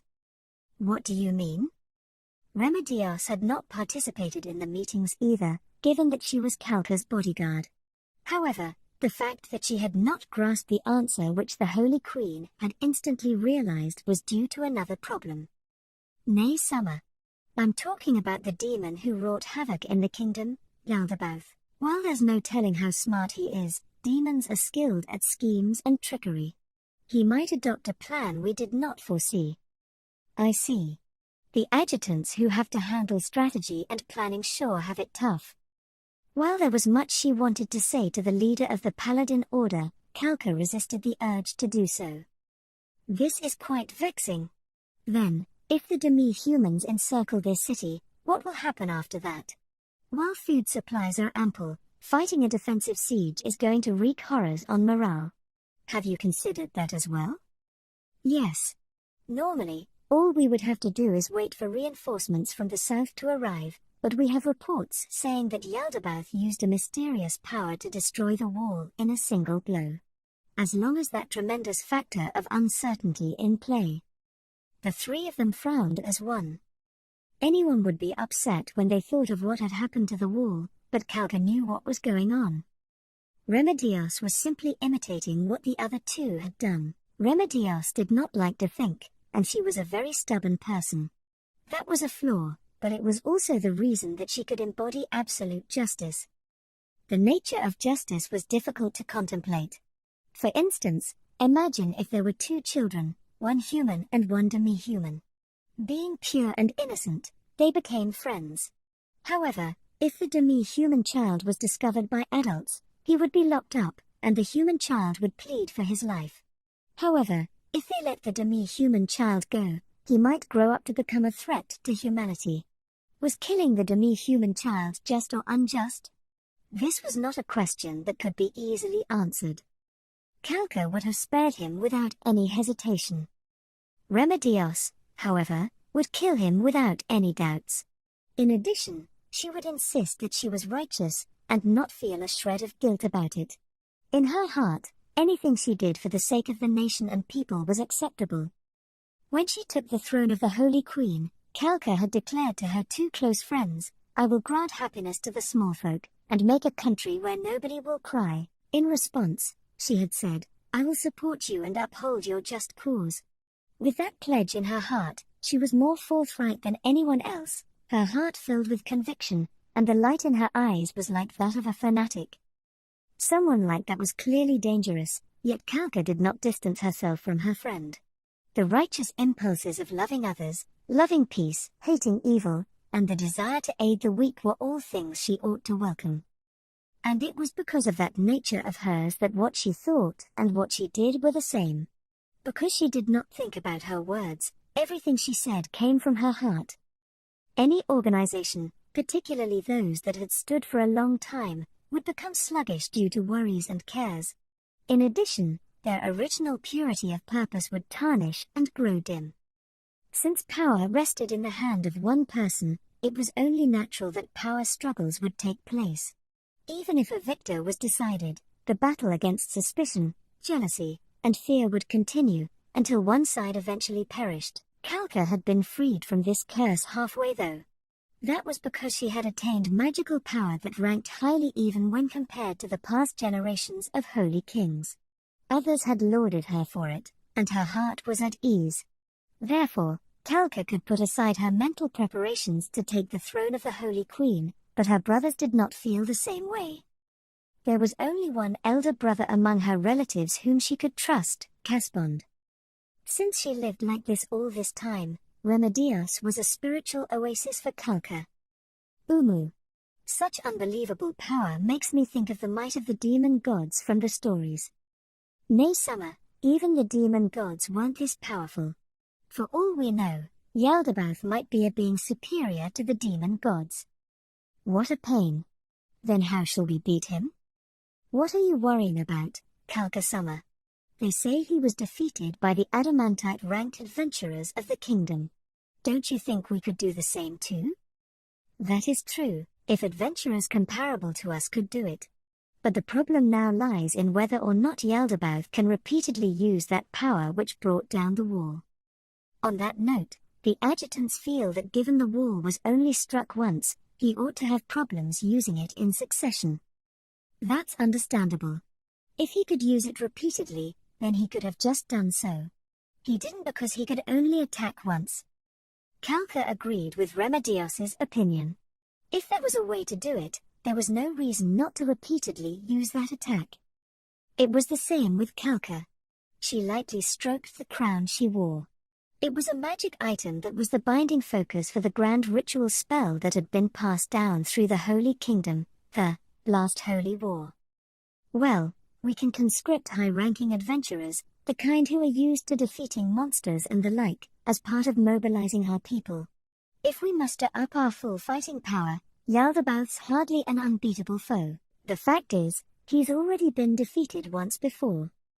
The Adventurers Guild had strongly protested the conscription of adventurers into the army, but Kalka had not revoked her order. It was only to be expected. This was a matter of national importance, and splitting their strength was foolish in the extreme.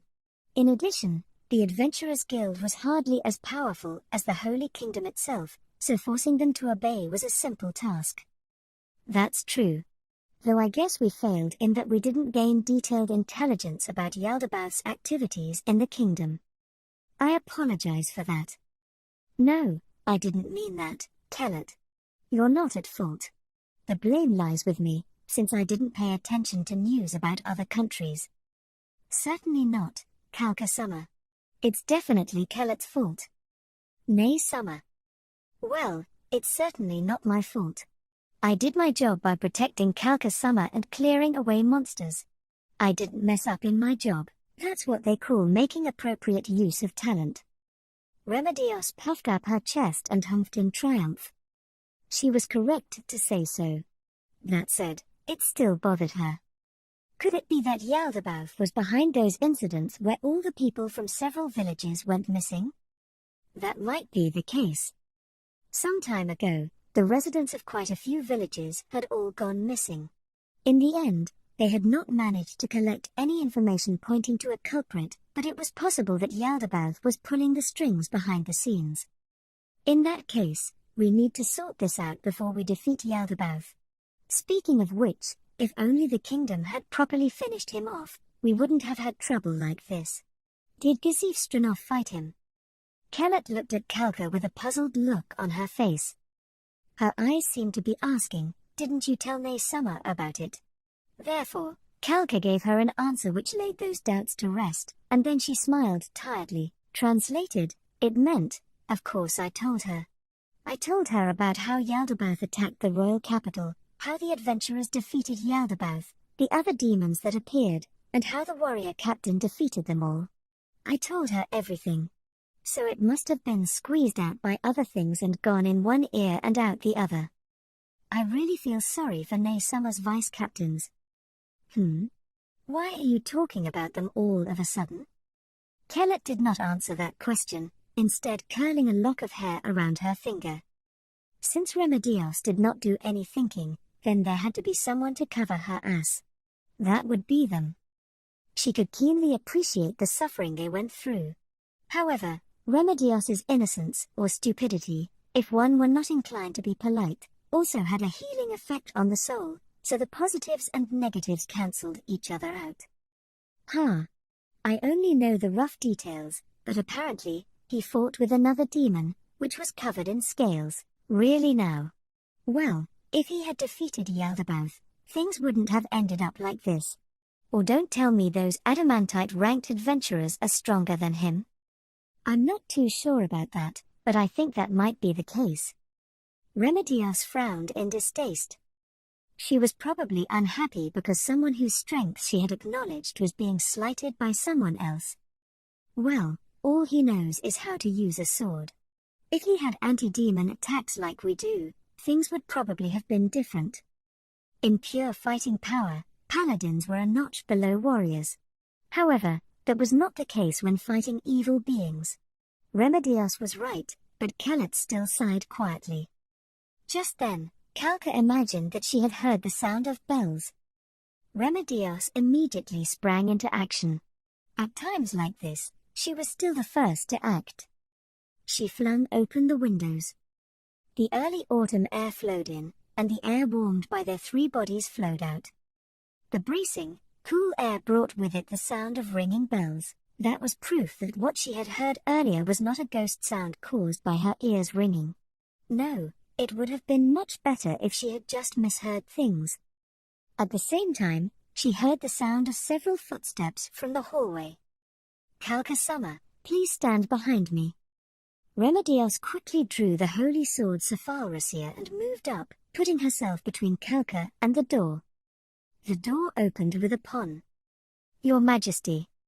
She recognized the first man to enter the room as he shouted at the top of his voice. He was the Chief of Staff.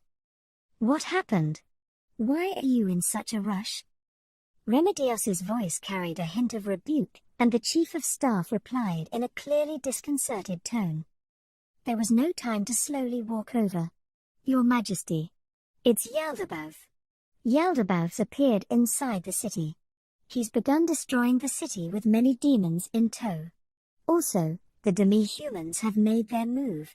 It looks like they're advancing on this place. What did you say? We sighted the demi-human army in the vicinity. We don't know how they deceived our sentries, but we were fed false information. The fighting's going to start any moment now. While the sudden excess of information confused her, that lasted for only a second. Kalka immediately resumed her queenly demeanor and gave orders. While this is a great departure from our plans, we will begin combat with Yaldabaoth now. While we stall him, prepare to engage the demi-human army. Convey my orders to the adventurers. As she heard her subordinate's words, the doubts in Kalka's heart flooded back again. Had she underestimated Yaldabaoth? Of course, she had no intention of underestimating the demon who could easily destroy the wall. But was the feeling that she could beat him a mistake in itself? Would it not have been better to fall back until they had finished learning about their enemy? No. Kalka waved away the budding weakness in her heart. If they did not fight now, then when would they fight? While it was important to know the enemy, now was the only chance they had to strike with all their might. After this, the attrition of battle would deplete their resources, and it would become more and more difficult to muster the power they could command now. In addition, continuously retreating until they had completed their intelligence-gathering operations was essentially permitting their country to be trampled underfoot. If that were the case, an unimaginable number of her citizens would end up suffering. I will let the small folk live their days in happiness, and make this a country where nobody will be hurt. Indeed, Kalka Summer. All smiles, Remedios followed up on Kalka's self-directed mutterings. However, those were words she had spoken in the past, before she knew the truth of the world. Things being what they were now, it seemed a nigh impossible aim to achieve. Humph. He's gotten cocky now that he's crossed the wall, but to think he didn't bring his demi-human army with him. Remedios fumed angrily. Was it really like that? No, it ought to have been that way, yet, she could not peel away the undeniable sense that something was wrong which coiled around her heart. Don't lower your guard, okay? Is this the way you ought to be treating an opponent of such power? Of course, Kalka Summer. I don't intend to be careless at all. With this holy sword, I shall relieve the demon of his head and present it to you. No good. I can't calm her down anymore. That was what Kalka thought, but she was not worried about her. That was because Remedios was a different person when she stepped onto the battlefield. There's no need to bother with the head, but your loyalty makes me very happy. In that case, regarding the plan to defeat Yaldabaoth, can you buy us some time? But of course. Your servant has already dispatched an advance force to carry out our plans. At that moment, Kalka felt a dull ache in her heart. That was because carrying out that order was actually sending them out to die. The soldiers would be going out to fight Yaldabaoth, despite having no chance of victory. One of her duties as a monarch was to trade the lives of the few for the survival of the many. Therefore, she could not weep or wail here. The soldiers were giving their lives for her, so she would need to put on a show to convince them that this was a glorious assignment. She would have to play the part of the Supreme Queen, the Holy Queen who was respected above all others. In that case, let's head out. The ringing clap of her hands was the signal for everyone to make their move. Remedios gripped her holy sword and slashed the demon. Her vice-captains had told her its name, but she had completely forgotten it, in half. Imbued with holy power, the blade could inflict grievous wounds upon evil beings, and it was doing so to great effect. She had cut down the demons rampaging through the city one after the other. The fallen demons vanished as thick white smoke steamed from their wounds.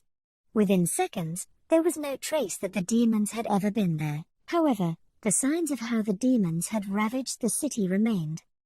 How could this be? She looked at a fallen soldier, not one of the vanguard troopers, but a local patrolman, and Remedios bellowed in rage. His leather armor had been cleanly severed, and the hands clutching his abdomen were stained a deep red. She could even see the pink of his innards. His face was well past the point of paleness, now a bloodless white. While she had almost no medical knowledge, her own experiences supplied enough information for her to make a judgment. There was no time to send the wounded soldiers back to a casualty collection point. She would need to treat them on the spot with magic. The soldiers were not yet dead, but it was neither a miraculous survival, nor was it because the soldiers were simply that good. So was this the demons' aim? That said, she had no idea what the demons were planning. Still, the option to simply let the soldiers die did not exist in Remedios's heart. Nobody would ever discard the brave soldiers who had chosen to become a shield for their nation in order to buy their country time. And the most important thing was that she was a paladin of righteousness. Begin healing him. Remedios was accompanied not just by the elite paladins behind her, but also by several priests. Her order was directed at them. In response, one of her vice-captains stepped up and whispered in her ear.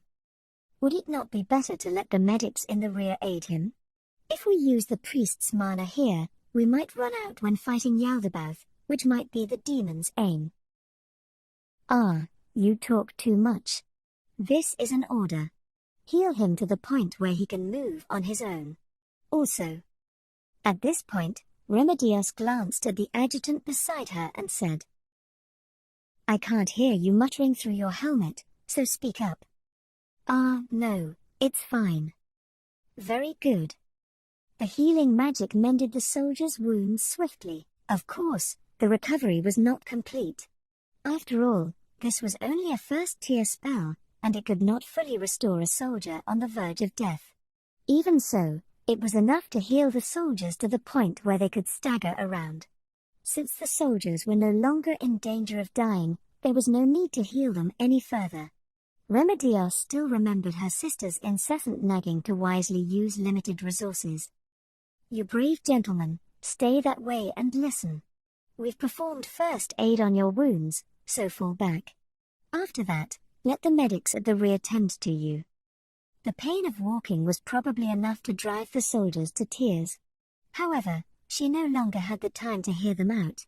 She had to reach her destination before Yaldabaoth arrived. The soldiers also sensed the meaning in Remedios's powerful gaze. None of them spoke up or protested, they simply agreed with each other. All right. Then let's meet again later. Remedios broke into a sprint at the head of her troops. Her metal armor was lighter and easier to move in than it appeared, and given her physical abilities, she could reach her destination faster than anyone else. However, her sister, Kalka, and her adjutants often told her, don't charge in by yourself all the time. So Remedios throttled back the desire to sprint with all her might and quashed the desire to make up for lost time.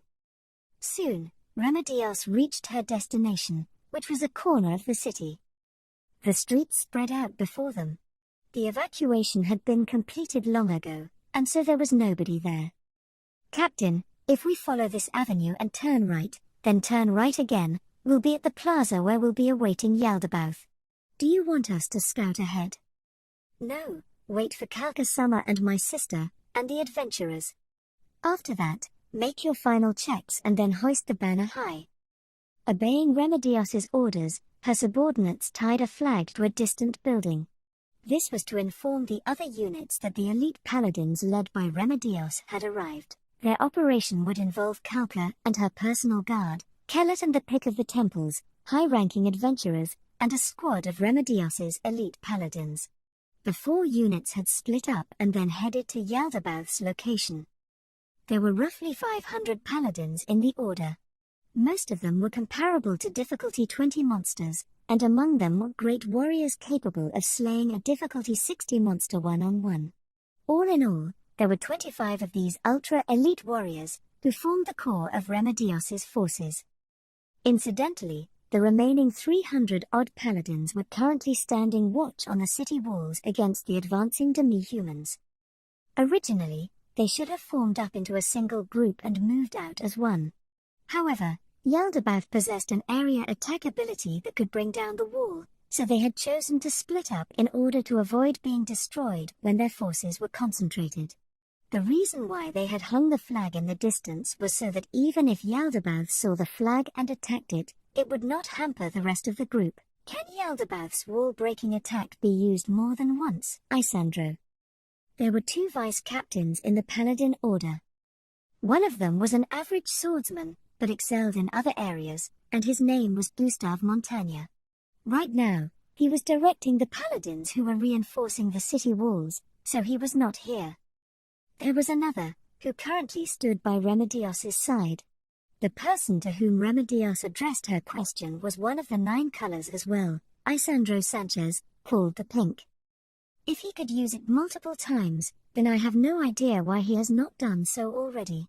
It might make more sense to consider that there might be some condition or some kind of delay until he can use it again. Pretty much.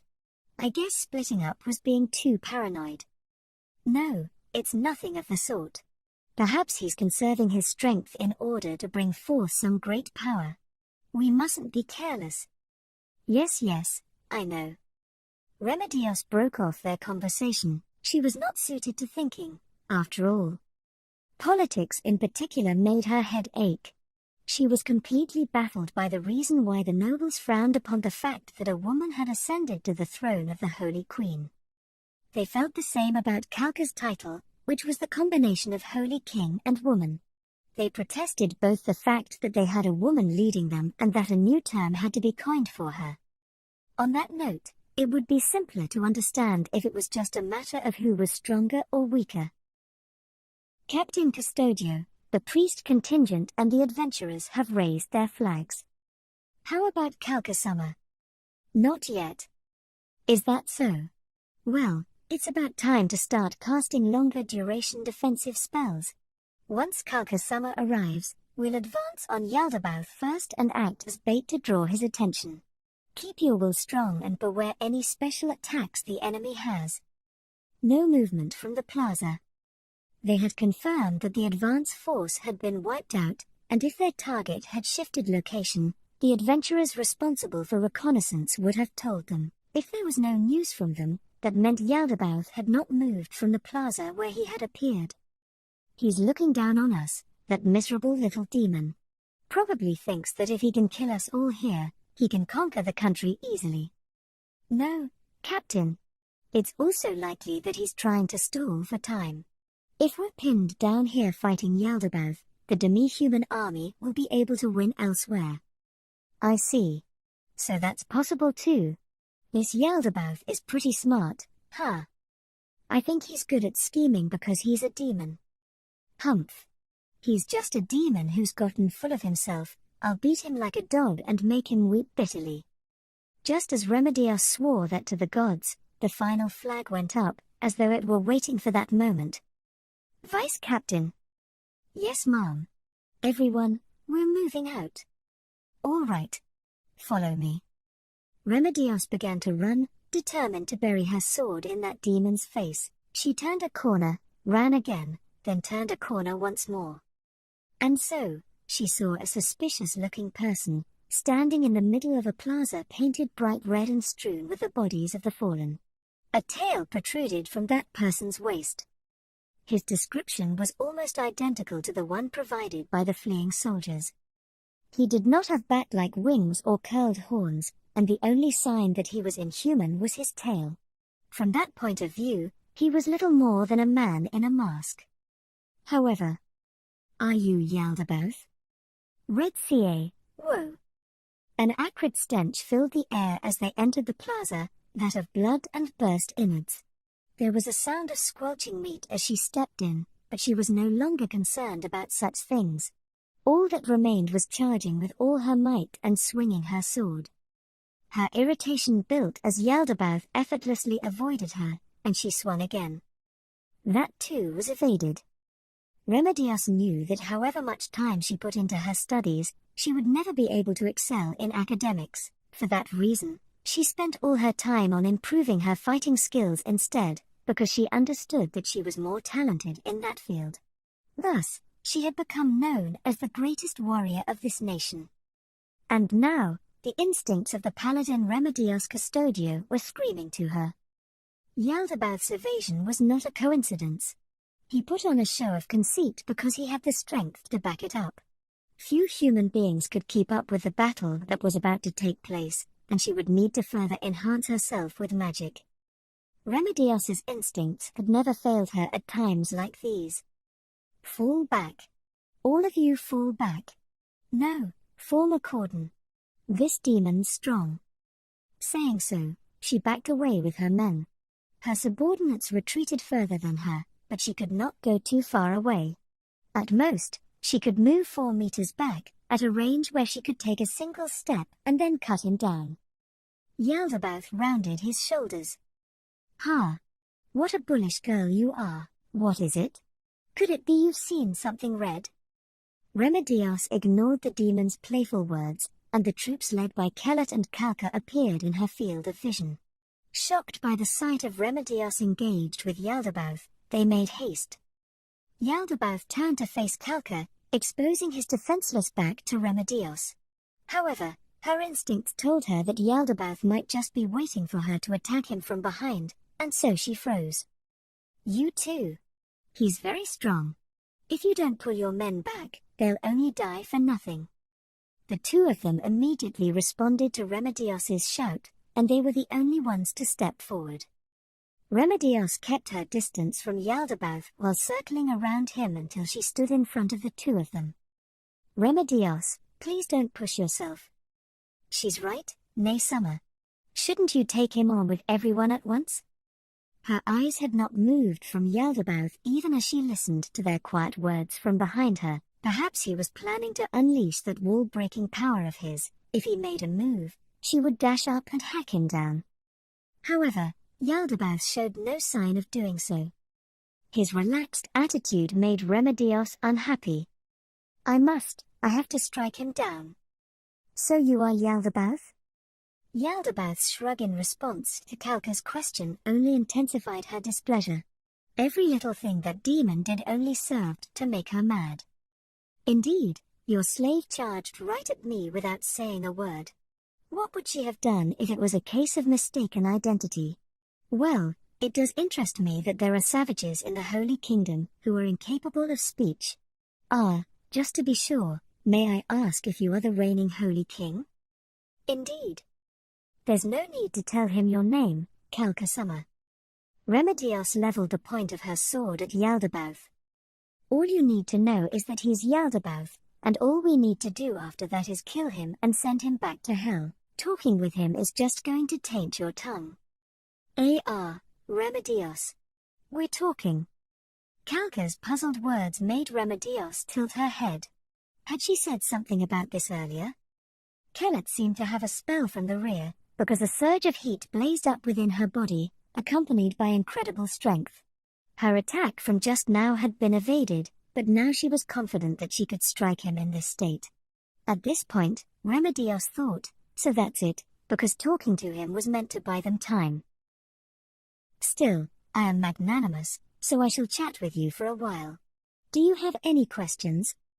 Yaldabaoth pressed at the eye region of his mask, a motion Remedios had seen Kalka, Kelet, and her vice-captains perform many times in the past. Also, please, prepare yourselves until you are satisfied. The sight of you, who are desperately preparing yourselves to defeat me, being trampled and your lives taken by a power which surpasses even that, truly it is a sight to evoke ever greater despair in those who witness it with their own eyes. What a wonderful sight it will be. I won't let that happen. Sorry, Remedios, but could you quiet down for a bit? There was a hint of steel in Kalka's voice, and Remedios shut up. It was merely a slight change of tone, but from experience, Remedios knew that Kalka was angry. Remedios, step back for a bit. But if I move back, I won't be able to cut him down if he does anything weird. That is fine. I will not attack until we finish speaking, or until you launch an attack of your own. As if we could believe what a demon say. Remedios. Understood. Remedios fell back as ordered, and her sister whispered to her through her helmet. Kalka-sama is trying to learn more from the opposition. You need to ignore what that demon says and bear with it. Moo, Remedios grimaced, her face seemingly saying, I'm not happy with this. Their opponent was a demon. That being the case, they ought to consider that everything he said was probably a lie. Rushing in and cutting him up would save effort and brain cells. However, impeding her mistress was a betrayal of her loyalty. Thus, she had grit her teeth and endure this. Now then, Demon Emperor Yaldabaoth, I have some things to ask you. Why have you come here? If you wish to trample this country, why not move with a demi-human army from the fortress? Or could it be? You need say no more. I can imagine what you wish to say. It would seem you are mistaken. The reason I have come here alone is not to parley with you. A quiet I see came from Kalka, who was standing behind Remedios. She sounded clearly disappointed. There are 2 reasons why I have come here alone. The first is because crushing you by myself will deepen your despair that much more compared to you were slain in a chaotic battle with the demi-human forces. The other reason is, in order to avoid making the same mistakes as from the kingdom. I had not expected to meet a warrior there who was as powerful as myself. Therefore, the fact that I have come here alone is to see if there is a being comparable to me. There might be, you know. Of this I am certain, there are none. That is why I have given you all this time. If anyone like that did exist, they would be in this city, by the side of you, the most important person in this nation. Yet, I have not found anyone like that. That includes those sniveling rats hiding themselves away. You bastard. Are you saying we're weaker than that warrior? Remedios could not pretend she had not heard those words, and they made her forget her forbearance and shout in anger. Kalka and her sister's words were already halfway out of her head, but the order not to cut him down just barely held on. That is exactly what I am saying. Did you not hear me? Is that all you wish to know, Holy Queen Summer? Well, there's one more thing, angels, advance. Kalka's powerful voice filled the plaza, and the angels in the perimeter and hidden among the priests spread their wings and took flight. There were 5 angels who held swords of fire, summoned through 3rd-tier spells, archangel flames. There were 20 more summoned through 2nd-tier spells, angel guardians. And then, there was a single angel which Kalka had summoned before arriving here, a principality of peace. While she did not remember what powers the angels possessed, she remembered that the principality of peace which Kalka summoned could use low-tier divine spells and could use abilities such as the ability to grant protection from evil, smite evil, and cause mere silence, among others. That was because she had often seen Kalka summon it. Sensing the murderous intent around her, Remedios understood that she no longer needed to hold back, and so she charged. Normally, the priests would have supported her with attack spells, but there were none. Perhaps they were conserving mana to summon angels. Remedios activated a skill from one of her job classes, Evil Slayer. The divine power within her holy sword intensified. In that moment, 5 adventurers suddenly appeared behind Yaldabaoth. They must have used invisibility magic to close in on him. She did not know why they had suddenly become visible. While she knew that there was a spell called invisibility, she had no idea what sort of spell it was or how it could be negated. Yaldabaoth did not respond to the adventurers who had suddenly appeared. No, it did not seem like he had even noticed them. At that moment, she wondered if she had been mistaken about the aura of intimidation from Yaldabaoth. Or rather, was this just an illusion or a copy, and the original was not here? No, she denied the latter deduction. That could not be. Her instincts, her ability to sniff out evil, told her that Yaldabaoth was right there. The adventurers looked shocked, and slashed at Yaldabaoth in a panic. Just as she thought that their weapons would be able to reach him, Yaldabaoth sprouted a set of strange wings behind him. They impaled the adventurers who had tried to attack him from behind. Perhaps the frothy blood he was coughing up was because he had been stabbed in the chest and blood was flowing into his lungs, but with his last trace of life, a single adventurer swung his weapon down on Yaldabaoth. However, Yaldabaoth let the strikes rain down on him, with no sign he had been harmed. Since they were here, those adventurers ought to have been quite skilled.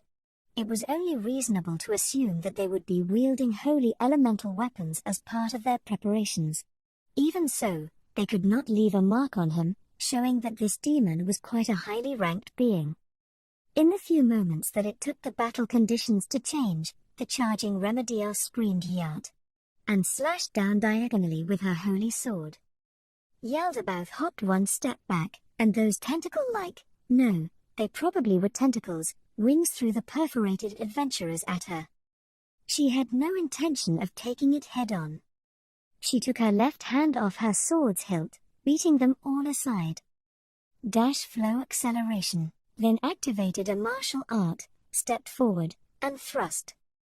The holy sword stabbing in at Yaldabaoth's throat was blocked by a set of suddenly sprouted claws. Holy strike. She infused the holy power within her sword into the claws in the instant they made contact.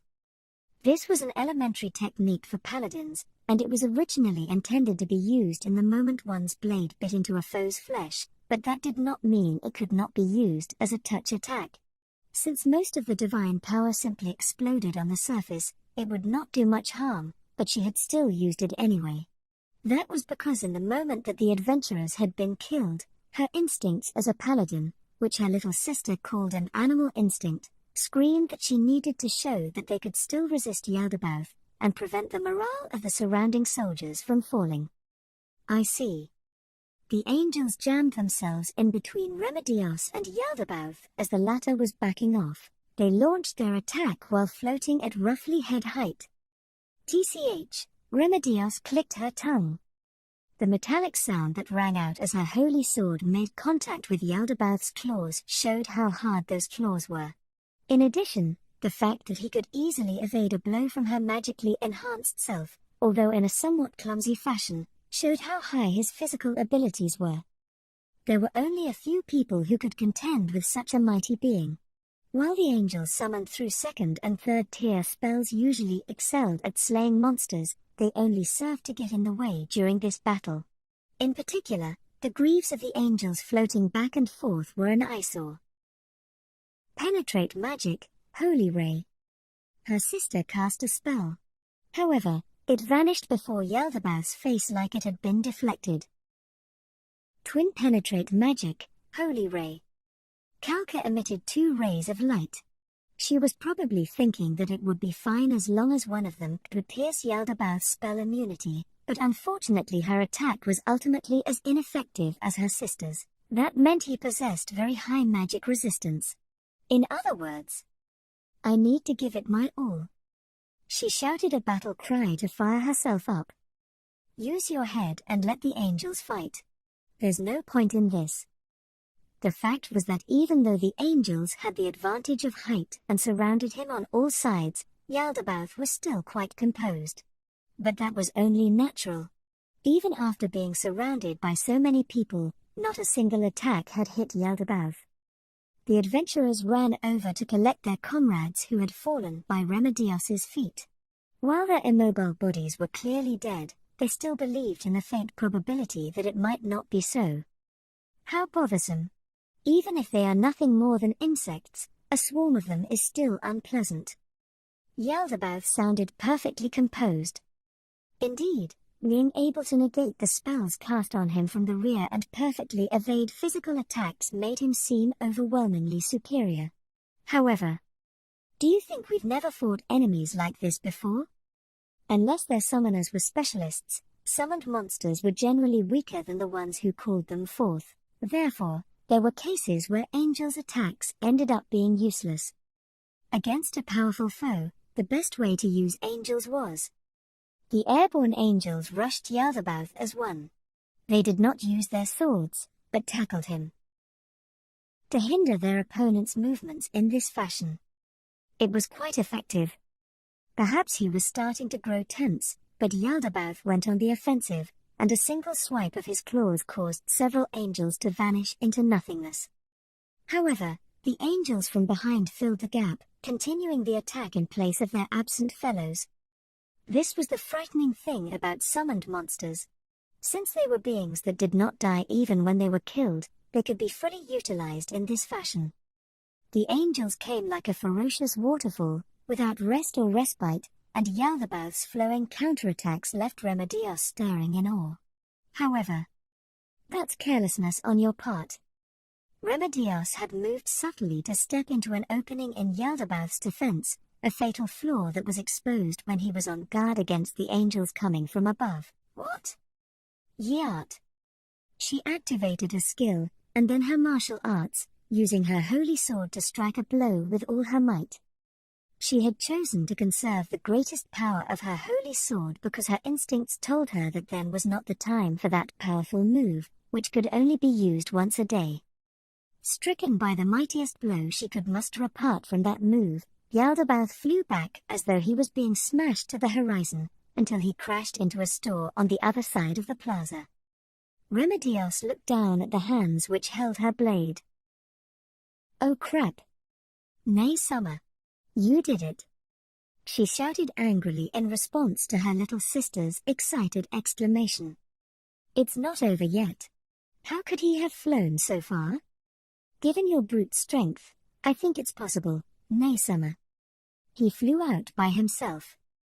Indeed, not only had she allowed Yaldabaoth to escape the encirclement, she had even given him the chance to hide in a house. The reason why they could take on enemies like Yaldabaoth was because they could encircle their opponent and force them to face many people at once. Allowing him to hide in a cramped home was too dangerous. In addition, Yaldabaoth's actions would change now. It was possible he would stop playing around now. Remedios. What should we do?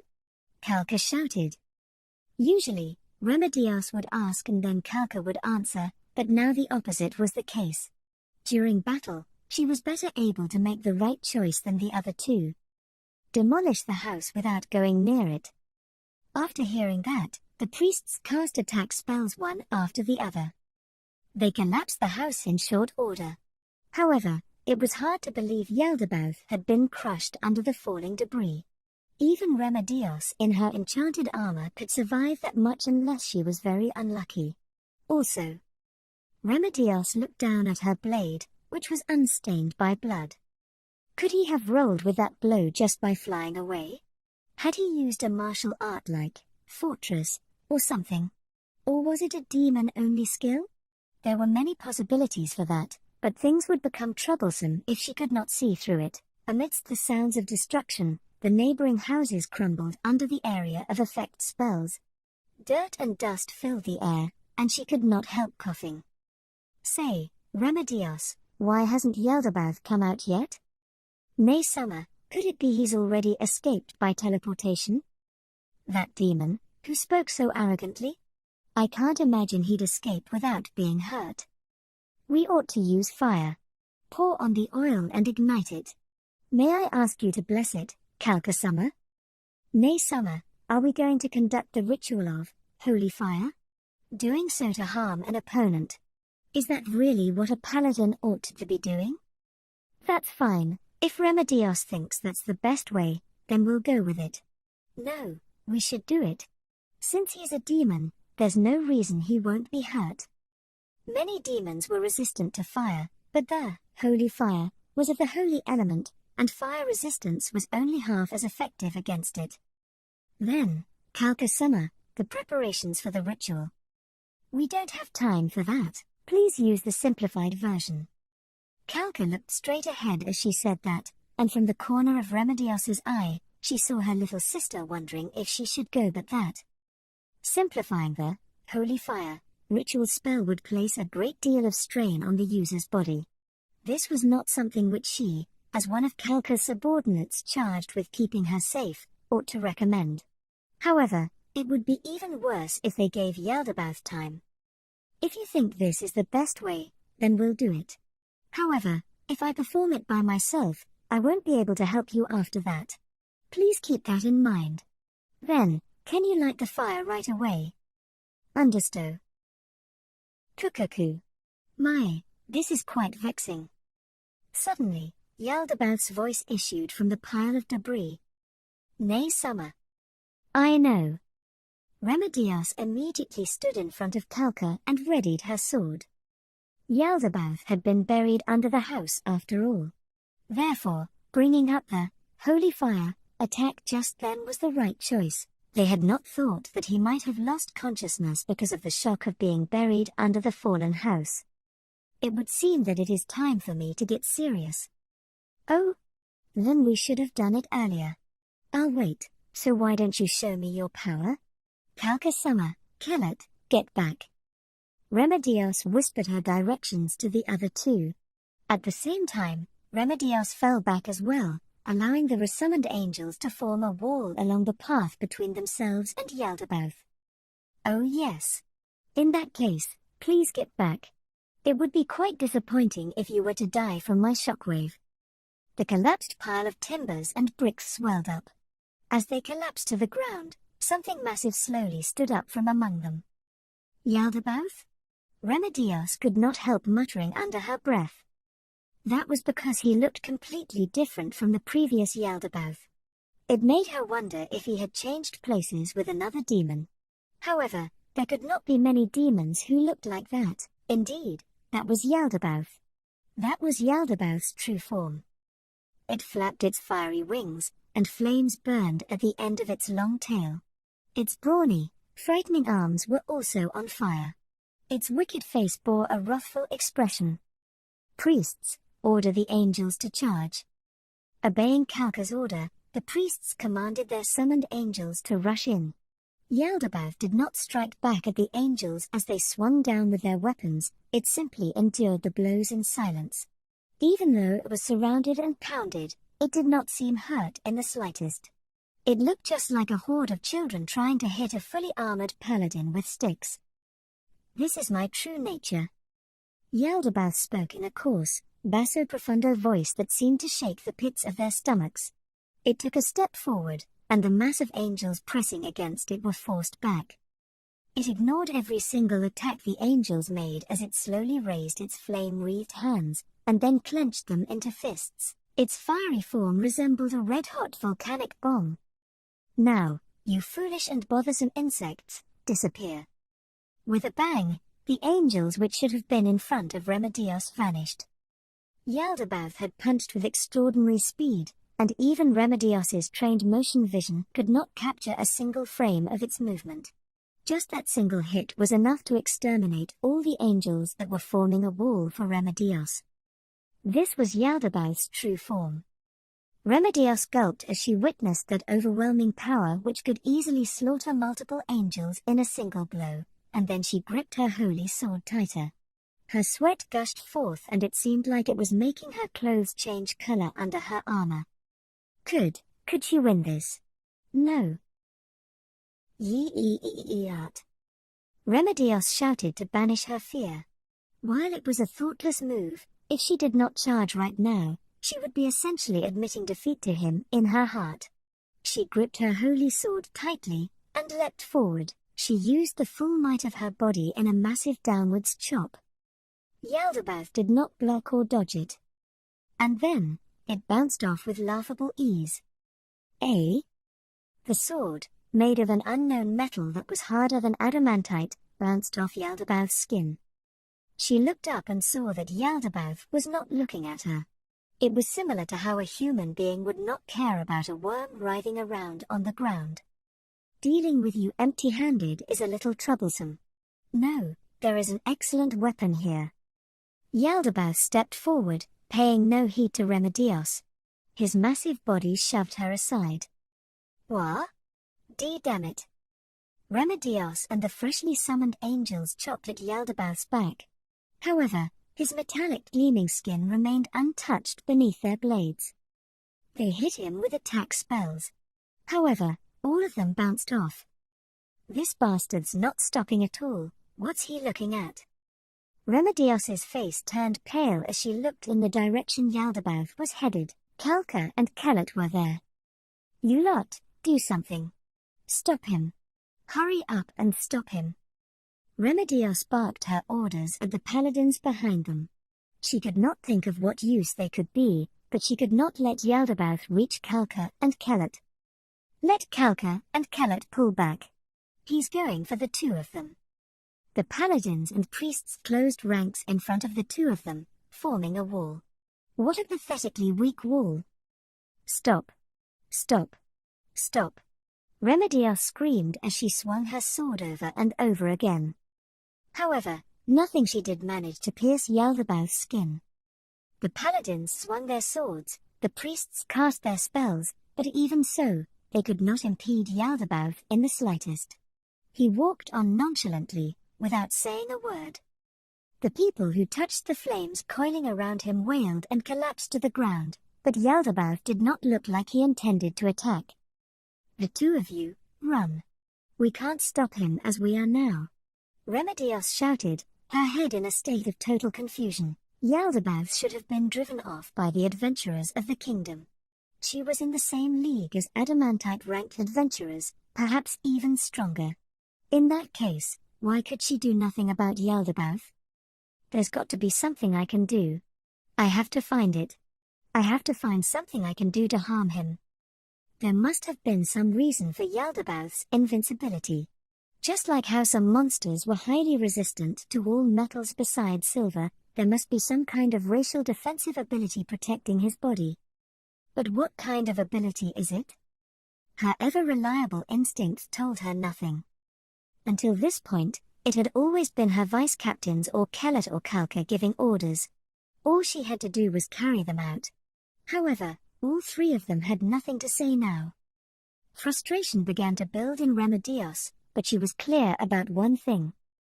As long as the two of them escaped, they would prevent Yaldabaoth from achieving his aims. The two of them seemed to understand that too, because they turned and ran without looking back. That was good. There was no time for people to lollygag around like idiots on a real battlefield. Even if Remedios died, so long as the Holy Queen, the head of state, survived, there would still be hope. And even if the worst-case scenario unfolded and the Holy Queen died, so long as her sister was still alive and they managed to recover her body, they could bring her back to life. Several priests, probably capable of third-tier spells, stood guard by Kalka's side. With them serving as walls, that ought to be able to buy the two of them more time to flee. Humph! Greater teleportation! Suddenly, Yaldabaoth vanished, and the sword in her hand struck nothing but air. What? Remedios panicked and looked around, and then a piteous wail reached her ears. Remedios's heart lurched. The sound had come from the direction where the two of them had run. However, the wall of paladins kept her from seeing what was going on. The power of the magic items she possessed suppressed her terror, but her anxiety continued welling up. If her sister and their guards were killed, then only Kalka could stand against Yaldabaoth. She was the pinnacle of the Holy Kingdom. If she was lost, then the country would fall with her. Out of my way! Remedios shouted as she broke into a sprint. The paladins hurriedly parted their ranks for her. She was too far from Kalka. How slow her body was. Remedios had always thought her strength of arm and fleetness of foot were at the zenith of human ability, and it was a silent source of pride for her. However, this moment was the first time she learned that it was nothing but false vanity. All she needed to do was survive a single hit. However badly hurt she was, there were many priests here. There was a way, so long as she did not die. While Remedios told herself that as she ran, she saw that Yaldabaoth had taken hold of Kalka. She did not have the luxury of verifying Kellet's safety. Yaldabaoth's massive hand was closed around Kalka's legs. Those hands were wreathed in flame. She heard something like her flesh sizzling under the heated armor, and her helmeted face seemed to have gone mad with pain as she clenched her neat rows of teeth. The despicable bastard. He's taken a hostage. Was Yaldabaoth going to make some kind of demand? Having taken a fighting stance, Remedios found herself doubting the words he said next. An excellent weapon. Huh? Remedios glanced at the holy sword she was holding. Did he want that? From the moment I first saw it, I felt that it would make an excellent weapon. He raised his arm, lifting Kalka to his line of sight. Yaldabaoth flexed his arms. It looked just like he was making practice swings. There was a crack, and Kalka whimpered in barely suppressed agony. Unable to bear the force of Yaldabaoth's overwhelming power and the weight of her own body, the joint of her knee now bent in a direction it was never intended to face. It was then that Remedios realized Yaldabaoth's meaning. He meant to use the Holy Queen, Kalka Besseres, as a weapon. You, what are you? She could not understand it. However, she had no choice but to understand it. All right, is it my turn now? A wicked smile appeared on that furious face, and Yaldabaoth approached her. What should she do? Remedios backed off, and the paladins behind her retreated as well. What can I do at a time like this? What should I do? Remedios looked around for help, and behind Yaldabaoth, she saw the priests protecting Kalka, and Kelet collapsed on the ground. While the priests were motionless, her sister was still moving faintly. Perhaps she had secretly cast a spell. Kelet's still alive. But who should I save first? I have to ask Isandro. Isandro. What should we do? Retreat. Understood. Everyone, retreat. Fall back. Fall back. What? Not fighting? And after I went to all this effort to obtain a weapon with which to crush you. Fireball. Yaldabaoth extended the hand that was not holding Kalka and discharged a third-tier attack spell. The fireball flew over and burst, immolating the paladins within its area of effect. Protected by fire-resistant spells, the paladins barely managed to avoid being fatally wounded. However, it was simply that they had not died. Kalka squirmed and struggled desperately, but she could not escape Yaldabaoth's hold. What an annoying woman. You are a weapon now. Act like one. Yaldabaoth's body flexed slightly as he raised the arm that held Kalka. Stop. Remedios cried out in mournful agony as she realized what Yaldabaoth intended. And then, Yaldabaoth swung down, ignoring her wails. Splat. Kalka could not protect herself in time, and her face smashed viciously into the ground. After that, Yaldabaoth slowly raised his arm again, and Kalka dangled limply from his hand, having lost the will to resist him. Her helmet was open-faced. That was to raise the troops' morale with her beauty. However, that beautiful face was now a mass of fresh blood. It would seem the bridge of her nose had been crushed flat, because that part of her face was a smooth expanse now. You son of a bitch. You idiot. Stop. One of her men, a paladin, could not stop himself from drawing his sword and charging out. She wanted to stop him, but it was too late. Yaldabaoth swung his weapon at the paladin, with a speed that did not seem like he was holding a human body. The two of them collided, and the paladin was sent flying with a thunderous crash of metal. His armor was staved in like he had been hit by a giant, showing how intense the collision with Kalka had been. Remedios's eyes could not leave Kalka's body. Humans might have softer skins than other species, but strong humans could enfold their bodies in ki or magic, and if they were still conscious, they might be able to endure a slash without being hurt. Indeed, if they were conscious. Perhaps it had been knocked loose by the impact, because her helmet had flown off and her long hair played wildly in the wind. Her inverted face was a bloody mess, her nose smashed and her front teeth shattered, her eyes rolled up and a faint moan leaking from her throat. Her beauty, regarded as a national treasure, had vanished without a trace. Her present state was too tragic for words. What should we do, Isandro? How can we save Kalka? I don't know. What the hell are you good for, then? Doesn't that brain of yours exist for times like these? I never imagined something like this could happen. There's nothing we can do but pull back. So you want me to abandon my sister and Kalka here? What else can we do? And Remedios had nothing to say. Good grief. The sight of humans squabbling before their enemy is a fearsome sight. Well, it is about time. Playtime is over. What? Yaldabaoth slowly looked to the sky. It is about time that my army arrived at this city. I need to smash the gates and usher in a storm of slaughter and carnage. Do you think we'll let you do that? Allow me? I do not need you to allow me anything. All you need to do is accept it. Like, say, the gift of a star. Yaldabaoth raised the hand that was not holding Kalka, and then, like he was searching for something, he pointed to the sky. Stop! Remedios shouted because she did not know what he was going to do. However, everyone was frozen in place, their hands tied. That was because they could not attack Yaldabaoth, who held the Holy Queen hostage.